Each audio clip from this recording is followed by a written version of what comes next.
सवाल।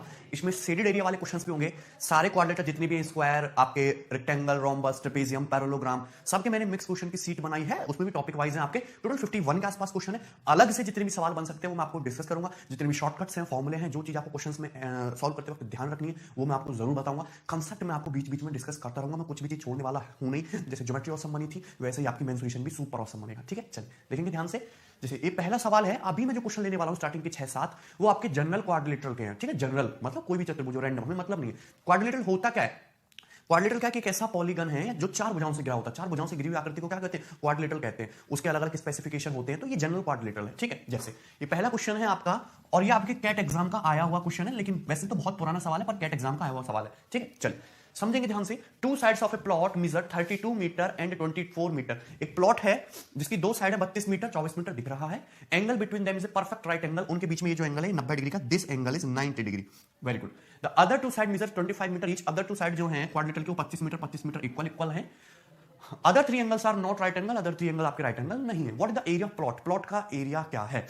बहुत आसान। प्लॉट का एरिया डायरेक्टली हवा में तो निकालेंगे नहीं। अगर मैं इस पॉइंट से इस पॉइंट को मिलाऊं, मैं आपके इस तरीके से डायगोनल को मिला देता हूं।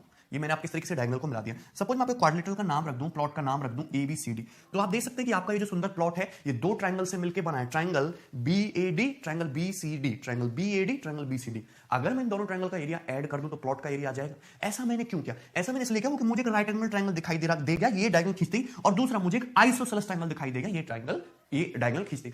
आसानी से देख सकते हैं, अगर ये साइड 24 है राइट एंगल की, साइड 32 है, तो ये डायगोनल BD हाइपोटेनस कितना हो जाएगा आपका?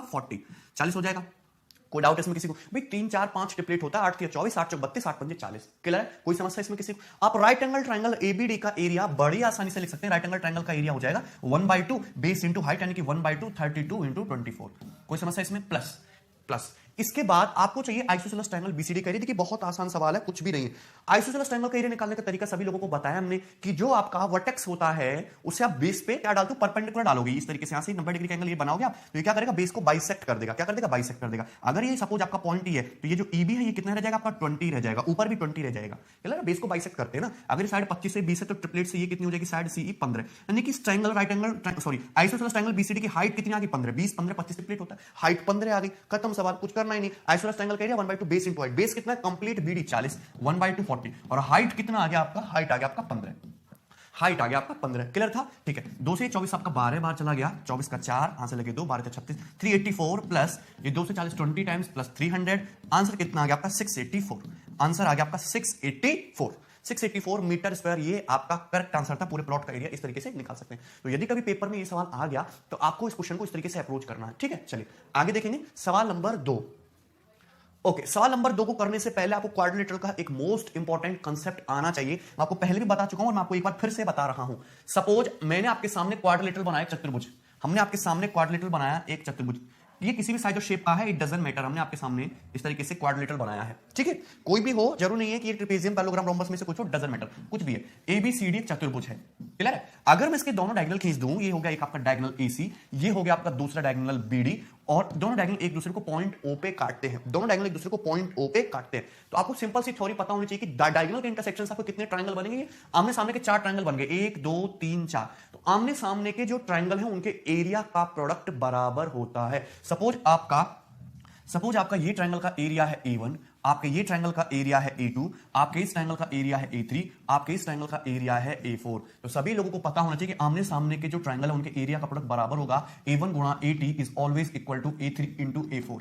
A1 into A2 is always equal to A3 into A4। ये बात पता होनी चाहिए आपको। ठीक है, ये आया कहां से मैं इसमें भी बताना चाहूंगा आपको। सपोज ये क्वाड्रिलेटरल है, इसके डायगोनल एक दूसरे को बिंदु O पर काट रहे हैं। ठीक है, अब मैंने A से O तक की लेंथ सपोज आपकी x मान ली, O से C तक की लेंथ सपोज आप सॉरी O से B तक की लेंथ हमने y मान ली, O से C तक की लेंथ हमने z मान ली, O से D तक की लेंथ हमने आपकी w मान ली। ठीक है, हमने इस तरीके से मान लिया, लेंथ को हमने स्पेसिफाई कर दिया, क्लासिफाई, कि आपकी जो OA है वो x है, जो OB है वो y है, जो OC है वो z है, जो OD है वो w है। क्लियर है भाई? इस तरीके से अगर मैं आमने सामने के ट्रायंगल के एरिया के प्रोडक्ट की बात करूं, यानी कि A1 इंटू A2 की बात करूं, तो सभी को पता है ट्रायंगल का एरिया क्या होता है? 1/2 साइड का प्रोडक्ट और उनके बीच के एंगल का साइन।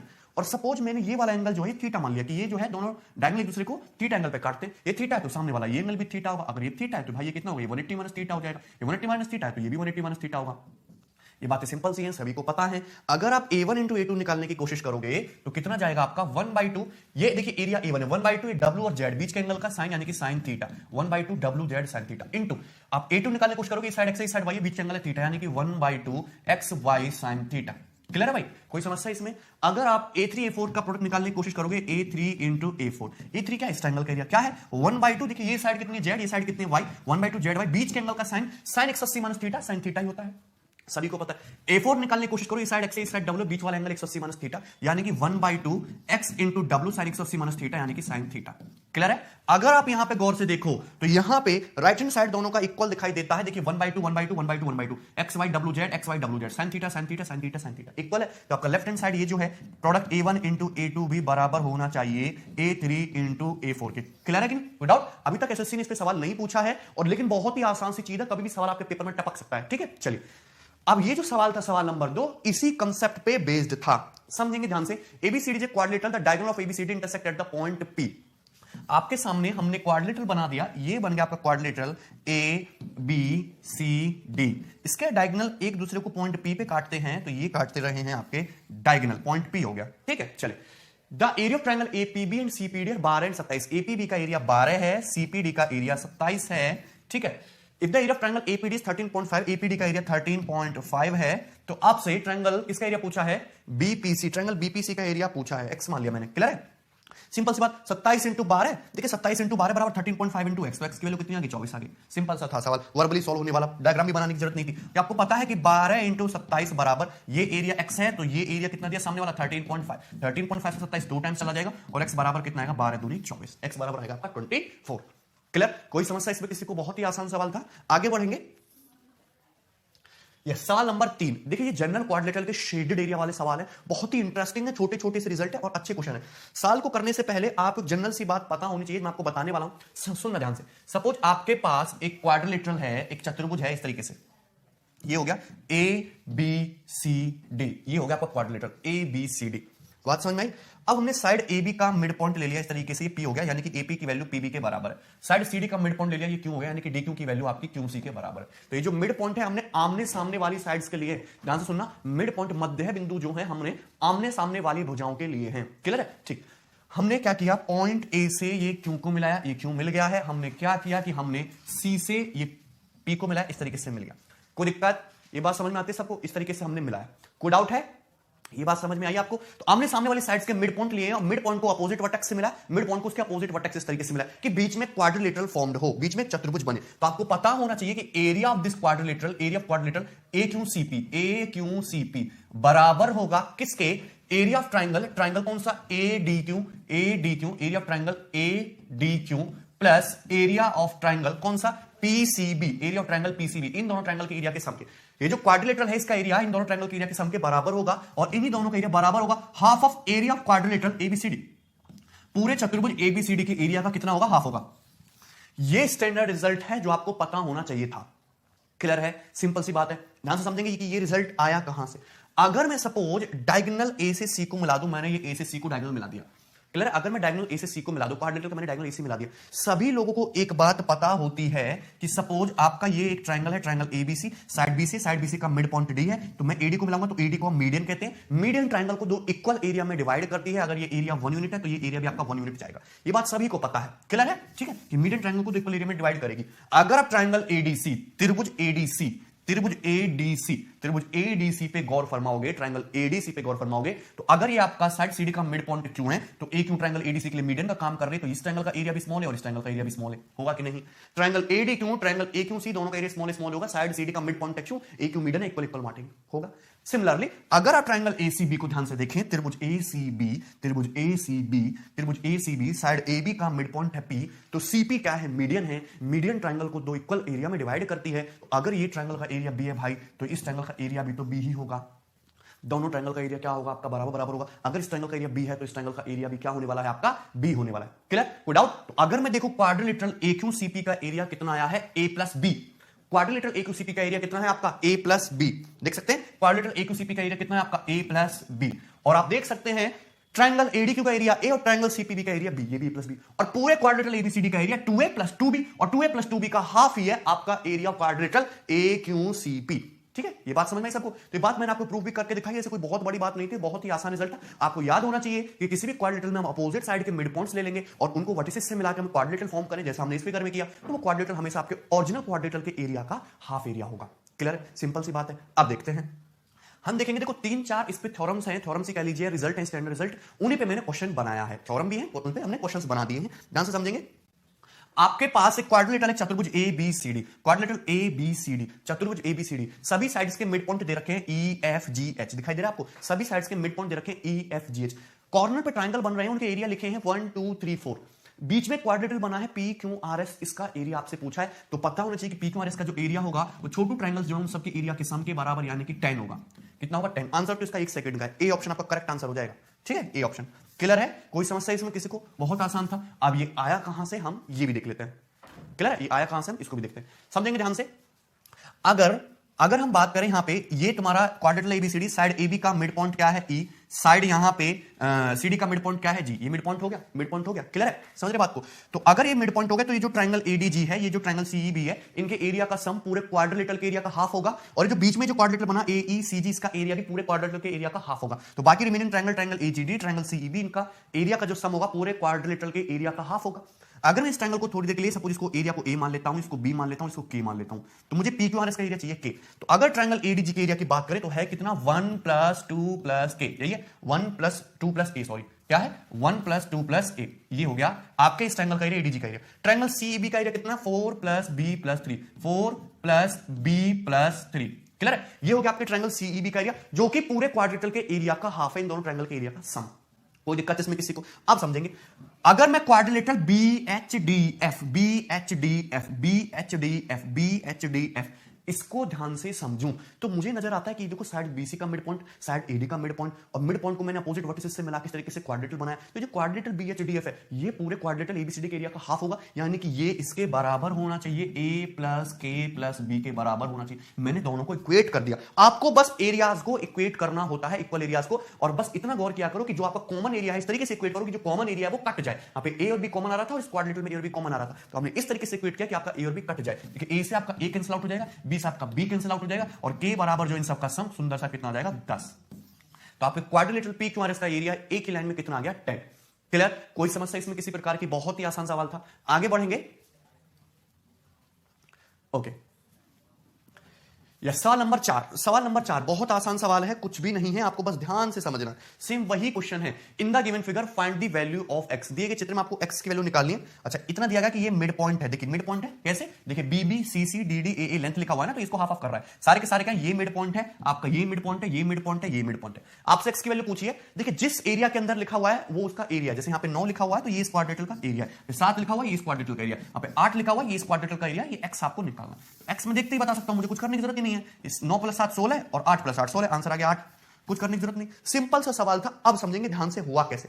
मैंने आपको एक चीज बता रखी है कि क्वाड्रिलेटरल में अपोजिट साइड के मिड पॉइंट्स ले लो और उनको वर्टिसेस से मिलाइए, तो जो क्वाड्रिलेटरल आप बनाओगे वो पूरे क्वाड्रिलेटरल के एरिया का हाफ होगा।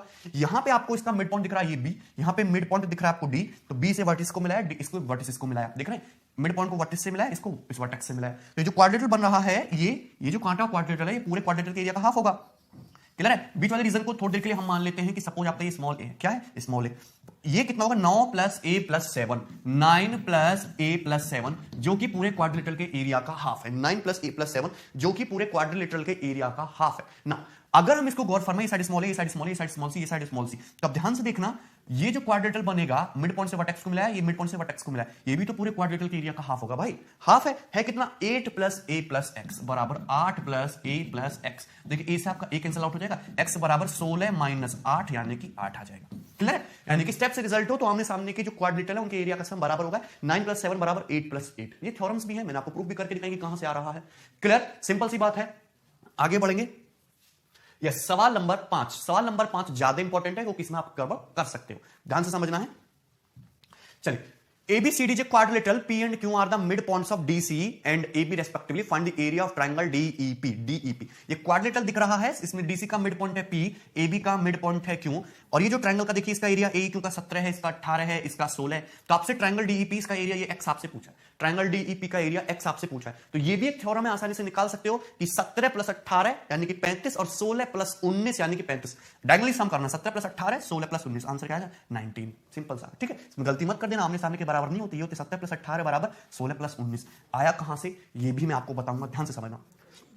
मैं ये इसको ए मान लेता हूं, ये जो पी एफ क्यू ई, इस एरिया को क्या मान लिया मैंने, स्मॉल ए मान लिया, स्मॉल ए, पी एफ क्यू ई क्या मान लिया मैंने, इस एरिया को स्मॉल ए मान लिया। अगर आप देखें quadrilateral A Q C P, चतुर्भुज A Q C P, P mid point है, क्यू मिड पॉइंट है, मिड पॉइंट से वर्टेक्स, मिड पॉइंट से अपोजिट वर्टेक्स। तो ये जो क्वाड्रिलेटरल है ए क्यू सी पी पूरे क्वाड्रिलेटरल एबीसीडी के एरिया का हाफ है, और है कितना 17 प्लस ए प्लस 18, यही है जो कि पूरे क्वाड्रिलेटरल एबीसीडी के एरिया का हाफ। सिमिलरली अगर आप देखो P mid point, Q mid point, Q से अपोजिट वर्टेक्स डी को, पी से अपोजिट वर्टेक्स बी को, तो ध्यान से देखना B Q D P, B Q D P, B Q D P, B Q D P भी पूरे क्वाड्रिलेटरल के एरिया बीसीडी का हाफ होगा। है कितना x plus A plus 16 equal to x plus A plus 16। Clear है? आप देखेंगे तो कॉमन रीजन ए से कैंसिल आउट हो जाएगा, x बराबर 17 प्लस 18 माइनस 16 ये आने वाला है, दैट मीन 17 प्लस 18 और ये माइनस 16, 35 माइनस 16 यानी कि 19। क्लियर है? कोई समस्या इसमें किसी प्रकार की? तो आपका जो ट्रायंगल डीईपी है इसका एरिया कितना जाएगा आपका 19। सिंपल सा सवाल था, ठीक। चलिए आगे बढ़ेंगे। यस, सवाल नंबर 6, सवाल नंबर 6, और ये बहुत आसान है, ध्यान से समझना, आपको इजी है, कुछ नहीं है इसमें, ठीक।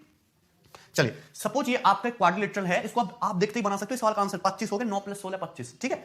फाइंड एक्स, तो आपका क्वाड्रिलेटरल दिख रहा है एबीसीडी, साइड एबी का मिड पॉइंट है, क्यों? क्योंकि स्मॉल है, साइड सीडी का मिड पॉइंट है पी, स्मॉल बी है। ये triangle A E D area 9, triangle C F B area 16, और आपसे ये एक्स एरिया ये पूछा है, ठीक। चलिए देखिए बहुत आसान सवाल है, ध्यान से समझना आपको। अब देखिए मैंने आपको चीज बता रखी है एरिया को हाफ करने वाली। चलिए अगर मैं थोड़ी देर के लिए जो ट्रायंगल डीईपी है इसको मान लेता हूं कि आपका स्मॉल ए है, और ये आपका जो क्यू एफ बी है ये मान लिया मैं थोड़ी देर के लिए स्मॉल बी है। अगर देखो तो साइड यहां पे सीडी का मिड पॉइंट है पी, साइड एबी का मिड पॉइंट है क्यू, तो जो quadrilateral A Q C P, चतुर्भुज A Q C P, A Q C P जो बनेगा पूरे क्वाड्रिलेटरल के एरिया का हाफ होगा। कॉमन रीजन ढूंढा करो, अगर पूरे एरिया का हाफ होगा तो रिमेनिंग जो है वो कितना है, रिमेनिंग है 9 plus A plus 16 plus B, जो कि पूरे एरिया का हाफ है। 9 plus A plus 16 plus B जो कि पूरे क्वाड्रिलेटरल के एरिया का हाफ है। मुझे ए और बी कॉमन ढूंढना था, ए और बी देखा सबको ना। अगर आप देखो ध्यान से क्वाड्रिलेटरल एबीसीडी में सीडी का मिड पॉइंट है पी, बी एबी का मिड पॉइंट है क्यू, मिड पॉइंट क्यू से अपोजिट वर्टेक्स डी मिला है, पी से अपोजिट वर्टेक्स बी मिला है, तो quadrilateral B Q D P, B Q D P पूरे क्वाड्रिलेटरल एबीसीडी के एरिया का हाफ होगा। है कितना a plus X plus B, है कितना a plus X plus B. देखेंगे आप ध्यान से, तो a से स्मॉल ए, b से स्मॉल बी, ओ ये आपका कॉमन रीजन कट गया, तो x बराबर 9 प्लस 16 कितना आ गया 25। x बराबर कितना आ गया आपका 25। क्लियर? किसी तरह की कोई समस्या इन सवालों में? सो बहुत आसान थे अभी तक सारे, ठीक है। आगे बढ़ेंगे, ठीक है, ओके। चलिए अब आपको ये तो जनरल क्वाड्रिलेटरल के 6-7 सवाल थे, इतना आपके लिए काफी है, शेड्यूल एरिया के जो भी चीजें थी, और एक मैंने आपको स्टैंडर्ड रिजल्ट भी बताए हैं इसमें काफी सारे। इसके बाद हम जो क्वेश्चन करने वाले हैं वो है स्क्वायर बेस्ड क्वेश्चंस, और स्क्वायर बेस्ड क्वेश्चंस करने से पहले हम जानेंगे स्क्वायर के बारे में से रिलेटेड एस्पेक्ट्स में। ध्यान से समझना, मैं आपके सामने एक क्वाड्रिलेटरल बनाता हूं, मैंने आपको वैसे इसके बारे में सब कुछ बता रखा है। मैं आपके सामने एक क्वाड्रिलेटरल, एक चतुर्भुज बनाता हूं इस तरीके से, ये हो गया आपका quadrilateral A B C D, ये बनाया हमने A B C D. Clear है भाई? और इस तरीके से इसकी चारों साइड बराबर हैं, A B B C C D E D, और चारों एंगल 90 90 90 90, चारों एंगल 90 90 डिग्री के हैं, चारों साइड बराबर हैं, स्मॉल ए स्मॉल ए स्मॉल ए स्मॉल। तो ये क्या होगा आपका एक स्क्वायर होगा। और यदि मैं स्क्वायर के पेरीमीटर की बात करूं, स्क्वायर के यदि मैं पेरीमीटर परिमाप की बात करूं, a plus A plus A plus A यानी कि 4a हो जाएगा परिमाप, चार भुजाओं का योग। यदि मैं स्क्वायर के क्षेत्रफल या एरिया की बात करूं, यदि मैं स्क्वायर के क्षेत्रफल या फिर एरिया की बात करूं, तो स्क्वायर का जो एरिया होगा वो a इंटू ए यानी कि स्मॉल ए स्क्वायर होगा a इंटू ए यानी कि स्मॉल ए स्क्वायर। क्लियर है? यदि मैं स्क्वायर के तो क्या एरिया डायगोनल की बात करूं कि स्क्वायर का विकर्ण कितना होगा, यदि हम स्क्वायर के डायगोनल की बात करें तो स्क्वायर के दोनों डायगोनल AC और BD इक्वल होते हैं, और होता कितना है a√2 यानी कि भुजा का under root times diagonal AC बराबर BD किसके इक्वल जाएगा आपका a√2, साइड का अंडर रूट 2 टाइम्स। ये बात तो सभी को पता है, मैं आपको ऑलरेडी बता भी चुका हूं। द न्यू थिंग इज जो आपको समझनी है वो देखेंगे, ठीक है भाई। चलो आपको सारी चीजें बताऊंगा ध्यान से। सपोज आपके पास एक वो है स्क्वायर है, एक वर्ग है, आपके पास एक स्क्वायर है इस तरीके से ए बी सी डी जो स्क्वायर, ठीक है। और हमने यहां पे ए को सेंटर मान के, स्क्वायर की साइड को रेडियस मान के, ए को सेंटर मान के, स्क्वायर की साइड को रेडियस मान के इस तरीके से क्वाड्रेंट खींच दिया, एक क्वार्टर सर्कल, सर्कल का एक चौथा हिस्सा खींच जाएगा। हमने बी को सेंटर मान के, स्क्वायर की साइड को रेडियस मान के हमने दूसरा क्वार्टर सर्कल खींच दिया, इस तरीके से खींच जाएगा। क्लियर है? बताइए कोई समस्या इसमें किसी को? ये थोड़ा सा गलत खींच गया भाई, ठीक है, ठीक है। इस तरीके से हमने बी को सेंटर मान के, स्क्वायर की साइड को रेडियस मान के क्वार्टर सर्कल खींच दे इस तरीके से, तो आपका ये एक फिगर तैयार हो जाएगा। ये सभी को दिखाई दे रहा होगा। हमारे पास चार चार स्पेस है, 1 2 3 4, क्लियर है? चार चार स्पेस है। तो हमने यहां पे एक सर्कल डाल दिया, ये हो गया एक सर्कल, दिखाई दे रहा सबको? क्लियर है भाई? इसकी रेडियस है R1, इसकी रेडियस है R1, कोई दिक्कत? हमने यहां पे भी एक सर्कल डाल दिया, यहां पे भी सर्कल डाल सकते हैं, ये इंपॉर्टेंट है क्वेश्चन, मेंस के पेपर में इस पे सवाल भी पूछा गया है। हमने यहां पे भी एक सर्कल डाल दिया, सर्कल जिसकी रेडियस है R2, जिसकी रेडियस है R2। ये बात समझ में आती है सभी को? हमने यहां पे भी एक सर्कल प्लेस कर दिया जिसकी रेडियस है R3। क्लियर है? कोई दिक्कत? देखो ये स्पेस और ये स्पेस इक्वल है, यदि मैं यहां पे भी एक सर्कल प्लेस करूंगा तो उसकी भी रेडियस R3 ही होगी, दोनों सेम सर्कल होंगे, ये तो सेम प्लेस पे है, R3 होगी। क्लियर है? स्क्वायर की साइड क्या है आपकी? स्मॉल है, भुजा, स्क्वायर की भुजा जो स्मॉल है। तो आपको पता लगाना है कि स्क्वायर की ये जो अंदर ये जो सर्कल बने हैं R1 R2 R3, इनकी रेडियस क्या है और इनकी रेडियस स्क्वायर की साइड की टर्म में क्या है। क्लियर है? आपको पता होना चाहिए पहले, आपको और पता होने के साथ साथ आपको इनका डायरेक्ट रिजल्ट याद भी होना चाहिए, ठीक? तो ये जो रेडियस R1 है, रेडियस R1, इसकी वैल्यू होती है आपकी a/16, a/16, स्क्वायर की भुजा का 6.25%। R1 बराबर छोटू सर्कल की रेडियस a/16, क्लियर? a/16। दूसरी बात, जो आपकी रेडियस R2 है, यानी कि जो मोटू सर्कल है, इसकी जो रेडियस है वो होती है स्क्वायर की साइड का 3a/8, यानी कि 37.5%। स्क्वायर की साइड का 37.5% होती है, R2 बराबर 3a/8। क्लियर? अगर आप ये सर्कल जो है R3 जो इक्वल सर्कल है, इसकी रेडियस की बात करो तो इसकी रेडियस होती है स्क्वायर की साइड का बाई 6, a/6। ये आपको 3 स्टैंडर्ड रिजल्ट हैं जो पता होने चाहिए। क्लियर है? कोई डाउट? मैंने YouTube पे भी बताया इनको बहुत पहले। R1 बराबर a/16, R2 बराबर 3a/8 और R3 कितना होगा आपका? a/6।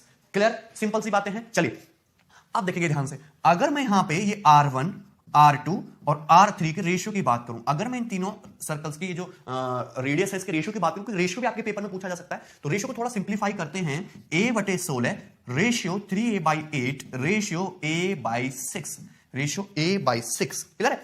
ए से तो ए खत्म हो जाएगा, 16 8 6, 16 8 6 एलसीएम 48 हो जाएगा, 16 3 48, 8 6 48 और 6 8 48, 3:6:8। क्लियर है भाई? सॉरी 3:8, यहां पे कितना आएगा? 18 आएगा, 8 6 48 6 3 3:18:8। ये होगा इनकी रेडियस का रेशियो। कोई दिक्कत इसमें? भाई यहाँ पे स्मॉल हट गया, पूरे रेशियो को हमने किस मल्टीप्लाई कर दी? 48 से। 16 3 48, 8 6 48, 6 18, 6 48, 3:18:8। ये तीनों सर्कल्स की जो रेडियस है उसका रेशियो आएगा। क्लियर है? कोई समस्या इसमें किसी प्रकार की? ठीक है, चलिए ना अब आगे देखेंगे सिंपल सा रिजल्ट। मैं आपको 1 बाय 1 एक एक सर्कल लेके प्रूफ करके बताऊंगा कि रिजल्ट आया कहां से है। सिंपल सी बात। और आपको चीज हमेशा मैं बताना चाहूंगा कि हमेशा जब भी इस टाइप का क्वेश्चन आया, हमने सर्कल डाल दिया, उसके अंदर सर्कल डाल दिया, टेंजेंट है, ये समय हमेशा 101% उसमें पाइथागोरस थ्योरम लगती है। दूसरी बात आपको ये भी पता होनी चाहिए पाइथागोरस थ्योरम के साथ साथ कि जब भी दो सर्कल एक दूसरे को चाहे एक्सटर्नली टच करें चाहे इंटरनली टच करें, हमेशा उन दोनों सर्कल के सेंटर और टेंजेंशियल पॉइंट एक स्ट्रेट लाइन में आएगा। ये बात बहुत इंपॉर्टेंट है। ठीक, चलिए अब पहले मैं आपके सामने ले रहा हूं छोटू सर्कल को, that mean Chhotu circle R1 को। हम पहले आपके सामने ले रहे हैं छोटू सर्कल R1 को। R1 को लेके देखते हैं कि क्या कहानी बनती है या बिगड़ती है। हमने आपके सामने एक स्क्वायर बनाया इस तरीके से सुंदर सा, ये हो गया स्क्वायर। क्लियर? मैं आपको इसको दो तरीके से बताऊंगा। तो ये हमने ये ABCD है, इसकी साइड स्मॉल है, ABC और ये D, इसकी साइड स्मॉल है, ये साइड स्मॉल है, ये साइड स्मॉल है, ये साइड स्मॉल है, ये साइड स्मॉल है। ठीक है, हमने A को सेंटर मान के, स्क्वायर की साइड को रेडियस मान के क्वाड्रेंट खींचा, B को सेंटर मान के, A को रेडियस ये मान के हमने ये खींचा क्वाड्रेंट, इस तरीके से ये गया। ठीक है, अच्छा बनाया मैंने। और यहां पे हमने छोटू सर्कल इस तरीके से प्लेस कर दिया, ये हो गया छोटू सर्कल। क्लियर है? छोटू सर्कल, इसकी रेडियस निकालनी है आपको स्मॉल r, नाम देता हूं मैं इसकी रेडियस है स्मॉल r। ठीक, चलिए अब ध्यान से समझना। सबसे पहले मैं इसको आपको पाइथागोरस थ्योरम से ही बताता हूं। Pythagoras theorem is the best जो आपको आनी चाहिए। अगर ये सर्कल का सेंटर है, ये सर्कल का सेंटर है, यहां पे ध्यान से समझना, सर्कल का सेंटर है, तो ड्यू टू सिमेट्री जो चीज देखो, अगर मैं यहां से इसको इस तरीके से मिलाऊं, मैंने यहां से इस तरीके से मिलाया तो सीधा ऐसे जाएगा, परपेंडिकुलर जाएगा, ये ई 90 डिग्री का एंगल होगा। होगा कितने का एंगल होगा? 90 डिग्री का एंगल होगा। बात समझ आ रही है सबको? कितने डिग्री का एंगल होगा? ये 90 डिग्री का एंगल होगा। क्लियर है? अब गौर देना ध्यान से कि जो चीज इस स्ट्रेट लाइन के इधर है वही सेम टू सेम इस लाइन को उधर एकदम मिरर इमेज है। जो चीज इस ग्रीन लाइन के इधर है वही चीज ग्रीन लाइन के इधर है। यानी कि ई क्या होना चाहिए? साइड AB का मिड पॉइंट होना चाहिए। क्या होना चाहिए? मिड पॉइंट होना चाहिए। अगर मिड पॉइंट होगा सो A से E तक की डिस्टेंस कितनी जाएगी भाई? आपकी a/2, और E से B तक की डिस्टेंस भी कितनी जाएगी? आपकी a/2। मतलब स्क्वायर की साइड क्या होगी? आपकी हाफ होगी, a/2 a/2। क्लियर है? कोई समस्या इसमें किसी को? अगर मैं सर्कल का सेंटर थोड़ी देर के लिए ओ मान लेता हूं कि ये सर्कल का सेंटर है, ओ से ई तक की डिस्टेंस क्या है जरा बताना। ओ से ई तक की ये जो डिस्टेंस है यहां से यहां तक, ये कितनी है? ये स्क्वायर की साइड स्मॉल ए प्लस सर्कल की रेडियस स्मॉल आर है, ए प्लस आर है ये डिस्टेंस।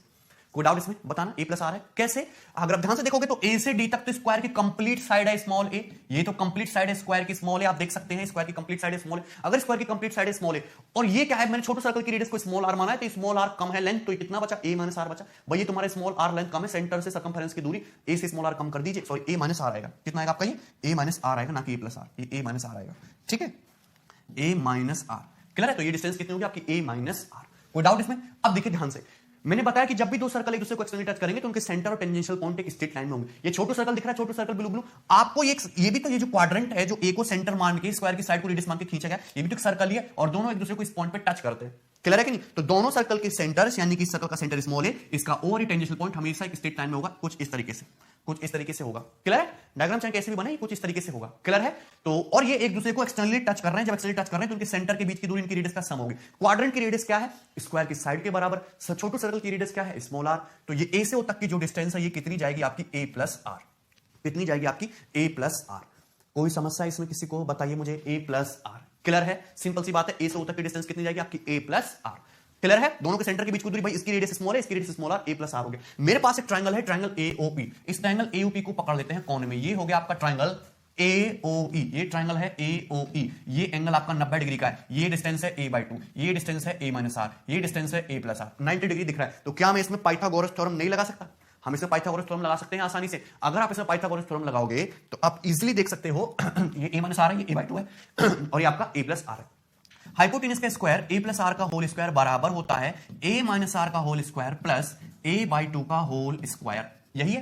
क्लियर है? देखिए आपको इतना लिखने की जरूरत नहीं थी, मैं होता तो सीधा डायरेक्ट लिखता। यदि आप a माइनस आर के होल स्क्वायर को इधर लाओ, a प्लस आर का whole square minus a minus R का होल स्क्वायर बराबर a स्क्वायर बटे 4, ऐसे लिखोगे। भाई ये a प्लस आर का whole square minus a minus R का होल स्क्वायर सभी को याद होना चाहिए, कितना होता है? 4ar। कितना होता है? 4ar। a square plus R square plus 2ar, a square plus R square minus 2ar, वो तो कट ही जाएगा, तो क्या बचेगा? 4ar। ये बचेगा 4ar बराबर a स्क्वायर बटे 4, यानी कि a इंटू a/4। a से आपका स्मॉल a कैंसिल आउट होगा और स्मॉल r बराबर कितना आएगा? a/16। स्मॉल r कितना आएगा? a/16, यानी कि छोटू सर्कल की रेडियस कितनी आएगी आपकी? a/16। क्लियर? आपको ये बात डायरेक्टली लिखनी थी कि a प्लस आर और a माइनस आर को देख के a प्लस आर का whole square minus a minus R का होल स्क्वायर, तो 4ar आना है, a/2 का होल स्क्वायर स्क्वायर बटे 4 आना है, a से a खत्म, r बराबर कितना आएगा? a/16। क्लियर है भाई? सिंपल सी बातें हैं, आपको पता होनी चाहिए थी। तो पता चलेगा कि छोटू सर्कल की रेडियस कितनी है, पूरे स्क्वायर की रेडियस का, पूरे स्क्वायर की साइड का बाई 16 होनी है। क्लियर? सिंपल सी बात है। चलिए आगे बढ़ेंगे और नेक्स्ट दूसरे सर्कल जो है अपना सर्कल R2, इस पे फोकस करने की कोशिश करेंगे। सपोज आपके पास एक स्क्वायर है इस तरीके से, स्क्वायर ABCD। ये हो गया आपका एक स्क्वायर ABCD। हमने एक, इसकी साइड है स्मॉल, स्क्वायर की साइड है स्मॉल a, ठीक है। हमने a को सेंटर मान के और स्क्वायर की साइड को रेडियस मान के क्वाड्रेंट इस तरीके से खींचा है, ये क्वाड्रेंट हो गया आपका BD, और एक क्वाड्रेंट हमने b को सेंटर मान के इस तरीके से खींचा, ये क्वाड्रेंट हो गया आपका। क्लियर है? सिंपल सी बात है ना। अब हमने यहां पे एक सर्कल प्लेस्ड कर दिया है इस तरीके से कि ये तुम्हारे दोनों क्वाड्रेंट को या दोनों सर्कल्स को टच कर रहा है और स्क्वायर की साइड AB को टच कर रहा है। इस तरीके से सर्कल प्लेस्ड है, ये तुम्हारे दोनों क्वाड्रेंट को टच करता है, इसको यहां पर, इसको यहां पे, और आपकी स्क्वायर की साइड AB को टच करता है, और आपको सर्कल की रेडियस निकालनी है। क्लियर है? सिंपल सी बात है। चलिए अब मैंने सर्कल का सेंटर सपोज O मान लिया, सर्कल की रेडियस क्या मान लिया मैंने? Small r। ठीक है भाई, अलग अलग डेरिवेशन कर रहे हैं तो स्मॉल r मान लेते हैं। हमने सेंटर से इसको टेंजेंशियल लाइन को मिलाया, तो रेडियस और टेंजेंशियल लाइन के बीच में एंगल कितने का जाएगा? 90 डिग्री का। क्लियर है? सपोज ये पॉइंट आपका E है, ड्यू टू सिमेट्रिसिटी जो चीज उधर है वही चीज इधर है, तो अगर स्क्वायर की साइड A है तो ये हाफ हाफ हो जाएगा, ये a/2 हो जाएगा और EB भी आपका a/2 होगा। सर्कल की रेडियस स्मॉल r है, सर्कल की रेडियस स्मॉल r है। क्लियर है भाई? सिंपल सी बात। अब मैं ध्यान से देखूं तो आपने ए को सेंटर मान के एक क्वाड्रेंट खींचा था, ये दिख रहे हैं AOB, ये एक सर्कल ही तो है। अगर मैं इसको पूरा कंप्लीट कर दूं इधर, एक सर्कल ही तो है, और दोनों सर्कल, और ये जो है क्वाड्रेंट जो है एक सर्कल है विद रेडियस स्मॉल है, विद रेडियस स्मॉल है। यदि इसका सेंटर क्या है? AOB, सर्कल ही तो है, और दोनों, और ये जो छोटू सर्कल है एक दूसरे को यहां पे टच करते हैं, पॉइंट P पे, पॉइंट P पे टच करते हैं। तो आप ध्यान से सुनना, तो दोनों सर्कल के सेंटर यानी कि स्मॉल a O, और ये टेंजेंशियल पॉइंट एक स्ट्रेट लाइन में होगा, A से O को मिलाएंगे और ये जाके सीधा इसको यहां पे ये मिलेगा। क्लियर है? कोई डाउट इसमें किसी को? जब भी दो सर्कल एक दूसरे को इंटरनली टच करते हैं तो उनके सेंटर के बीच की दूरी, उनकी रेडियस का डिफरेंस होती है। बड़े वाले सर्कल की रेडियस स्मॉल है, इसकी रेडियस स्मॉल r, तो डिस्टेंस कितनी जाएगी आपकी? A से O तक सेंटर के बीच की दूरी a माइनस r। भाई A से P तक क्या है? क्वाड्रेंट की रेडियस है स्मॉल है। O से P तक क्या है? छोटे सर्कल की रेडियस है स्मॉल r, तो AO कितना बचा? a माइनस r बचा। क्लियर है? सिंपल सी बात। तो आपको यहां पे एक राइट एंगल ट्रायंगल दिखाई देता है AOE, राइट एंगल ट्रायंगल दिखाई देता है। मैं इधर बना रहा हूं कॉर्नर में छोटा सा राइट एंगल ट्रायंगल है ओ ई दिखा भाई, जिसमें ये डिस्टेंस कितनी है आपकी a माइनस आर, ये डिस्टेंस कितनी है आपकी a बाई टू, क्लियर है यहां से यहां तक, और ये डिस्टेंस कितनी है आपकी स्मॉल r। तो सिंपल सा इसमें हम पाइथागोरस थ्योरम लगा सकते हैं। ये साइड a माइनस आर है, ये साइड r है, तो हाइपोटेनस आपका a माइनस आर है ना, तो a minus R square minus R square बराबर a बाई टू का होल स्क्वायर यानी कि a स्क्वायर बटे 4। डायरेक्टली लिखना आना चाहिए, a माइनस आर का whole square minus R square बराबर a स्क्वायर बटे 4। अब ये a square minus b square, a square minus b square का मतलब a plus b into a minus b। जब मैं a प्लस b करूंगा तो r से r कट जाएगा, और जब मैं a माइनस b करूंगा तो a माइनस 2r आएगा, जो कि किसके बराबर है, a स्क्वायर बाई 4 के। क्लियर भाई, देखिए स्मॉल a आपका स्मॉल a कट जाएगा, a बाई 4 इधर आएगा तो a माइनस a बाई 4 यानी कि 3a बाई 4 बराबर 2r, 3a बाई 4 बराबर 2r। आपको चाहिए रेडियस, तो यहां से रेडियस कितनी आएगी 3a by 8, 3a by 8। Clear है, तो इस सर्कल की जो रेडियस है वो कितनी आ गई 3a बाई 8। कोई समस्या इसमें किसी प्रकार की किसी को, बहुत आसान है, स्मॉल r बराबर कितना आ गया आपका 3a बाई 8। ठीक है, चलिए आगे बढ़ेंगे और नेक्स्ट स्टैंडर्ड रिजल्ट देखेंगे हम लोग। सपोज अपने पास एक स्क्वायर है, इस तरीके से फिर से बना रहे हैं हम ABCD, ये हो गया स्क्वायर ABCD, इसकी साइड जो है स्मॉल a है, ये साइड स्मॉल a है, ये साइड स्मॉल a है, ठीक है, और हमने a को सेंटर मान के और यहां पे इस तरीके से क्वाड्रेंट खींचा है, एक क्वाड्रेंट आपका इस तरीके से है। क्लियर है, चलिए हमने यहां पे सर्कल डाल दिया, यहां पे सर्कल डाल दिया, डेरिवेशन भी निकाल लिया। अगर मैं यहां पे एक सर्कल प्लेस्ड कर दूं इस तरीके से, हमने यहां पे एक सर्कल ये प्लेस्ड कर दिया, ये हो गया सर्कल। क्लियर, हमने यहां पे इस तरीके से एक सर्कल आपका डाल दिया। कोई समस्या इसमें किसी प्रकार की? आपको इस सर्कल की रेडियस निकालनी है कि सर्कल की रेडियस क्या होगी। कोई डाउट इसमें किसी प्रकार की कोई समस्या? चलिए अब ध्यान से समझना। सपोज ये सर्कल जो है इस साइड को यहां पे टच करता है, पॉइंट P पे टच करता है। क्लियर, और इस सर्कल की रेडियस जो है वो मैंने ये सेंटर मान लिया मैंने O, तो O से P तक ये जो एंगल जाएगा ये तो 90 डिग्री का होगा, और सर्कल की रेडियस मान ली मैंने स्मॉल r। सर्कल की रेडियस क्या मान ली मैंने, स्मॉल r। अच्छा ध्यान से समझना यहां पे कि अगर यहां पे एक तो आपका ये सर्कल है, ये सर्कल ही तो है भाई, ये अगर मैं इसको आगे बढ़ा दूंगा, ये सर्कल ही तो है, इस तरीके से ये सर्कल ही तो है। तो ये सर्कल जो B को सेंटर मान के और स्क्वायर की साइड को रेडियस मान के खींचा गया, और ये एक दूसरे को एक्सटर्नली टच कर रहे हैं, एक दूसरे को एक्सटर्नली टच कर रहे हैं, यहां पे देख सकते हैं। तो ये क्या है, P से A तक, ये इन दोनों सर्कल्स की डायरेक्ट कॉमन टेंजेंट है। क्या है, डायरेक्ट कॉमन टेंजेंट है भाई। एक सर्कल है जो B को सेंटर मान के इस तरीके से क्वाड्रेंट खींचा गया है, ये सर्कल है, देखो दोनों दूसरे को एक्सटर्नली टच कर रहे हैं इस पॉइंट पे। ये P से A तक जो क्या है, दोनों सर्कल की डायरेक्ट कॉमन टेंजेंट है। तो डायरेक्ट कॉमन टेंजेंट है उन दो सर्कल्स की जिनकी रेडियस है स्मॉल a और जिनकी रेडियस है स्मॉल r। तो डायरेक्ट कॉमन टेंजेंट की जो लंबाई हो जाएगी AP, वो कितनी हो जाएगी 2 under root AR, 2 under root AR, A से P तक की ये लेंथ हो जाएगी 2 अंडर रूट AR। क्लियर, कोई समस्या इसमें किसी को? 2 रूट AR लिख सकते हैं हम आसानी से इसको। ठीक है, चलिए अब समझना ध्यान से।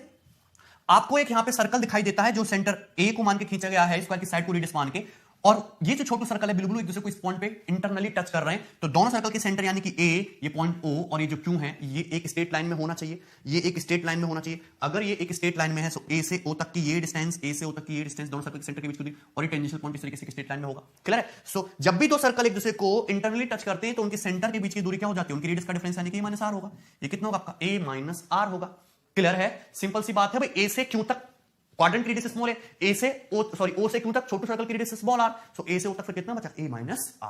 क्लियर, तो आपको एक राइट एंगल ट्रायंगल दिखाई देता है APO, कॉर्नर में आपको एक राइट एंगल ट्रायंगल दिखाई देता है छोटू सा, आप देख सकते हैं ये राइट एंगल ट्रायंगल है आपका APO, जिसमें ये एंगल जो है भाई, ये एंगल आपका 90 डिग्री का है, ये डिस्टेंस आपकी 2 रूट AR, ये है आपका स्मॉल r, और ये डिस्टेंस है आपकी A minus R, hypotenuse A minus R। तो इसमें सिंपल सा मैं पाइथागोरस थ्योरम लगा सकता हूं। तो पाइथागोरस थ्योरम के अकॉर्डिंग ये A माइनस R है और ये R है, तो A माइनस R का whole square minus R square बराबर 2 अंडर रूट AR का होल स्क्वायर, ये जाएगा 2 अंडर रूट AR का होल स्क्वायर, ये जाएगा, बताइए जरा मुझे। ठीक है, A माइनस R का होल स्क्वायर माइनस R का whole square, A plus B into A minus B लगाओगे तो A into A minus 2R बराबर कितना हो जाएगा, ये 4AR, भाई 2 अंडर रूट AR का स्क्वायर 4AR, A से आपका A कट जाएगा, तो स्मॉल a बराबर minus 2R plus 4R 6R हो जाएगा, और स्मॉल r बराबर कितना आ जाएगा, A बाई 6। स्मॉल r कितना आ जाएगा, A बाई 6। तो ये हो जाएगी आपकी छोटू सर्कल की रेडियस, इसकी A बाई 6। इवन अगर आप यहां पे एक सर्कल यहां भी डाल दोगे यहां पे, तो दोनों सर्कल सेम रेडियस के, इसकी भी रेडियस कितनी होगी आपकी, A बाई 6। क्लियर, कोई डाउट इसमें किसी को, बात समझ में आई? ठीक है, चलिए अब देखेंगे नेक्स्ट इंपॉर्टेंट रिजल्ट। सपोज हमने आपके सामने एक स्क्वायर बनाया ABCD, फिर से ठीक है। स्क्वायर पे हम एक चीज को मैं आपको डिटेल में बताऊंगा, चाहे कोई भी चीज मैं आपको पढ़ा रहा हूं, ठीक है ना, बस जैसे जैसे मैं बोलूं वैसे वैसे करते चलो, सिलेक्शन आपका है। ABCD एक स्क्वायर है जिसकी साइड स्मॉल a स्मॉल है।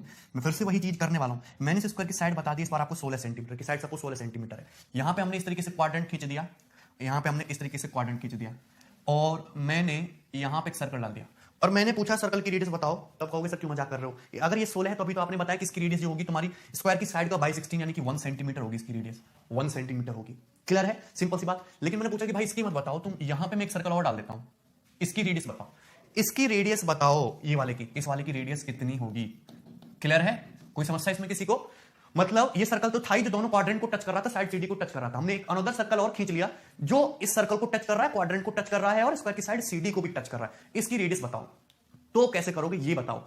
हमने आपको एक चीज बताई थी, अगर आपको याद हो, जब सर्कल पढ़ाए थे कि जब वो दो सर्कल एक दूसरे को एक्सटर्नली टच करते हैं और ये है उनकी डायरेक्ट कॉमन टेंजेंट, तो मैं बीच में यदि एक सर्कल डाल दूं इस तरीके से, ये सर्कल इस तरीके से होना चाहिए स्मॉल आर रेडियस का, कि तुम्हारे दोनों सर्कल यानी कि R1 और R2 दोनों रेडियस वाले, R1 R2 रेडियस वाले सर्कल को भी टच करे और इनके डायरेक्ट कॉमन टेंजेंट जो है उसको भी टच करे, यानी कि इनकी जो कॉमन टेंजेंट है वो सर्कल R की भी कॉमन टेंजेंट हो। तो इस सर्कल की रेडियस निकालने का जो तरीका था 1/√r बराबर 1/√r1 प्लस 1/√r2, ये था 1/√r बराबर 1/√r1 प्लस 1/√r2, ये तरीका था, अगर आपको याद हो तो। क्लियर है, सिंपल। मैं सेम टू सेम यही चीज लगाने की कोशिश करूंगा यदि मुझे इन सब सर्कल्स की रेडियस निकालनी हो, इसकी रेडियस निकालनी हो। क्लियर है। अगर आप देखो, सपोज आपको इस सर्कल की रेडियस निकालनी है, मुझे पता है इस सर्कल की रेडियस 1 सेंटीमीटर है और ये भी तो एक सर्कल है, यदि मैं इसको आगे बढ़ाऊंगा तो एक सर्कल बनेगा। दोनों सर्कल एक दूसरे को एक्सटर्नली टच कर रहे हैं, देखो इस पॉइंट पे, यहां पे टच करते हैं, उनके बीच में छोटू सर्कल डाला है, उनके बीच में छोटू सर्कल डाला है, और ये जो छोटू सर्कल है उन दोनों सर्कल की डायरेक्ट कॉमन टेंजेंट का भी डायरेक्ट कॉमन टेंजेंट को भी टच करता है। तो यदि मुझे सर्कल की रेडियस निकालनी हो स्मॉल आर, यदि मुझे सर्कल की रेडियस निकालनी हो स्मॉल आर, सो 1/√r बराबर 1/√1 प्लस 1/√16 ये लगेगा। बताइए जरा मुझे, कोई समस्या इसमें। भाई इसकी रेडियस 1 सेंटीमीटर, ये जो सर्कल था कंप्लीट इसको कर दोगे तो 16, और दोनों 1 और 16 सेंटीमीटर के बीच में सर्कल लगा हुआ है आपका, तो इस तरीके से निकाल सकते हो ना, 1/√r बराबर 1 प्लस 1/4 यानी कि 5/4। तो √r कितना आ जाएगा आपका 4/5, तो स्मॉल r कितना आ जाएगा आपका 16/25। कितनी आ जाएगी रेडियस इसकी 16/25 से छोटू सर्कल। क्लियर है। तो इस तरीके से आप इसकी रेडियस निकाल सकते हो, स्मॉल r बराबर 16/25। क्लियर है। तो ये सवाल भी पेपर में बन सकता है यदि उसे थोड़ा लेवल हाई करने की कोशिश की एग्जामिनर ने। तो अगर यहां पे आप एक और सर्कल डाल दो इस तरीके से, एक और सर्कल डाल दो इस तरीके से, तो उन सर्कल की रेडियस भी आप आसानी से निकाल सकते हो। सेम वही पैटर्न आपको फॉलो करना है जो इस सर्कल और इस सर्कल डायरेक्ट कॉमन टेंजेंट आप आसानी से निकाल लोगे। क्लियर है, कोई समस्या इसमें किसी को। ठीक है। और यहां पे जितने भी सर्कल आप यहां पे डाल सकते हो उतने सर्कल डालो, किसी की भी रेडियस आप आसानी से निकाल सकते हो। क्लियर है। सपोज हमने यहां पे एक सर्कल डाल रखा है और मैंने पूछा कि बताओ इसकी रेडियस क्या है, तो आप हंसते मुस्कुराते बता दोगे कि भाई इसकी रेडियस तो 3a/8 यानी कि कितनी हो जाएगी तुम्हारी 6 सेंटीमीटर।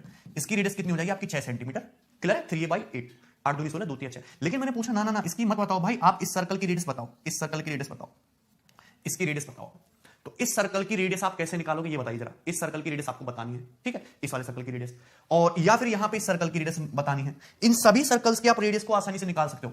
मैं यहां पे भी एक सर्कल डालने की कोशिश करता हूं कि मैंने यहां पे एक सर्कल डाल दिया, और फिर मैंने यहां पे एक सर्कल डाल दिया, फिर मैंने यहां पे एक सर्कल डाल दिया, फिर मैंने यहां पे एक सर्कल डाल दिया, मैंने यहां पे भी एक सर्कल डाल दिया, और इस तरीके से। खतरनाक लग रहा है देखने में, पर आप किसी भी सर्कल की रेडियस आसानी से निकाल सकते हो। आपको बस दो सर्कल ऑब्जर्व करने हैं कि 1/√r बराबर 1/√r1 प्लस 1/√r2, ये फॉर्मूला आपको लगाना है। R1 R2 दो सर्कल्स होने चाहिए जो एक दूसरे को एक्सटर्नली टच करे, उनकी कॉमन टेंजेंट होनी चाहिए और उनके बीच में सर्कल आपका पड़ा हुआ होना चाहिए। क्लियर है, कोई डाउट। और कुछ भी यदि समझ में नहीं आता है तो फिर यहाँ पे आप सर्कल डिस्कार्ड्स थ्योरम आसानी से लगा सकते हो। थोड़ा कॉम्प्लिकेटेड हो जाएगा लेकिन सर्कल डिस्कार्ड्स थ्योरम से आपका कोई भी क्वेश्चन सॉल्व हो जाएगा। अब जैसे सपोज मुझे इस सर्कल की रेडियस निकालने की, सर्कल की रेडियस क्या है, मुझे पता है कि स्क्वायर की साइड कितनी है 16, तो 16/6 होगा, तो इस सर्कल की रेडियस कितनी आएगी आपकी 8/3। 16/6 कितना हो जाएगा 8/3। अब आपके पास दो सर्कल है, एक तो आपका सर्कल ये है, क्लियर है, और आपका एक दूसरा सर्कल ये है, ये एक दूसरा सर्कल, दोनों दूसरे को एक्सटर्नली टच कर रहे हैं। यहां पे उनकी डायरेक्ट कॉमन टेंजेंट है, उनके बीच में ये सर्कल पड़ा हुआ है। तो अगर आपको सर्कल की रेडियस निकालनी हो तो रिजल्ट वही लगना है ना, फिर से 1/√r बराबर 1/√r1 प्लस 1/√r2, R2 मतलब 16। यहां से आप कैलकुलेट कर सकते हो, ठीक है ना। तो सभी सर्कल की रेडियस आप आसानी से निकाल सकते हो। आपको इन तीनों सर्कल की रेडियस, इसकी r/6, इसकी 3/8, इसकी a/16, ये आपको डायरेक्टली याद रखनी है।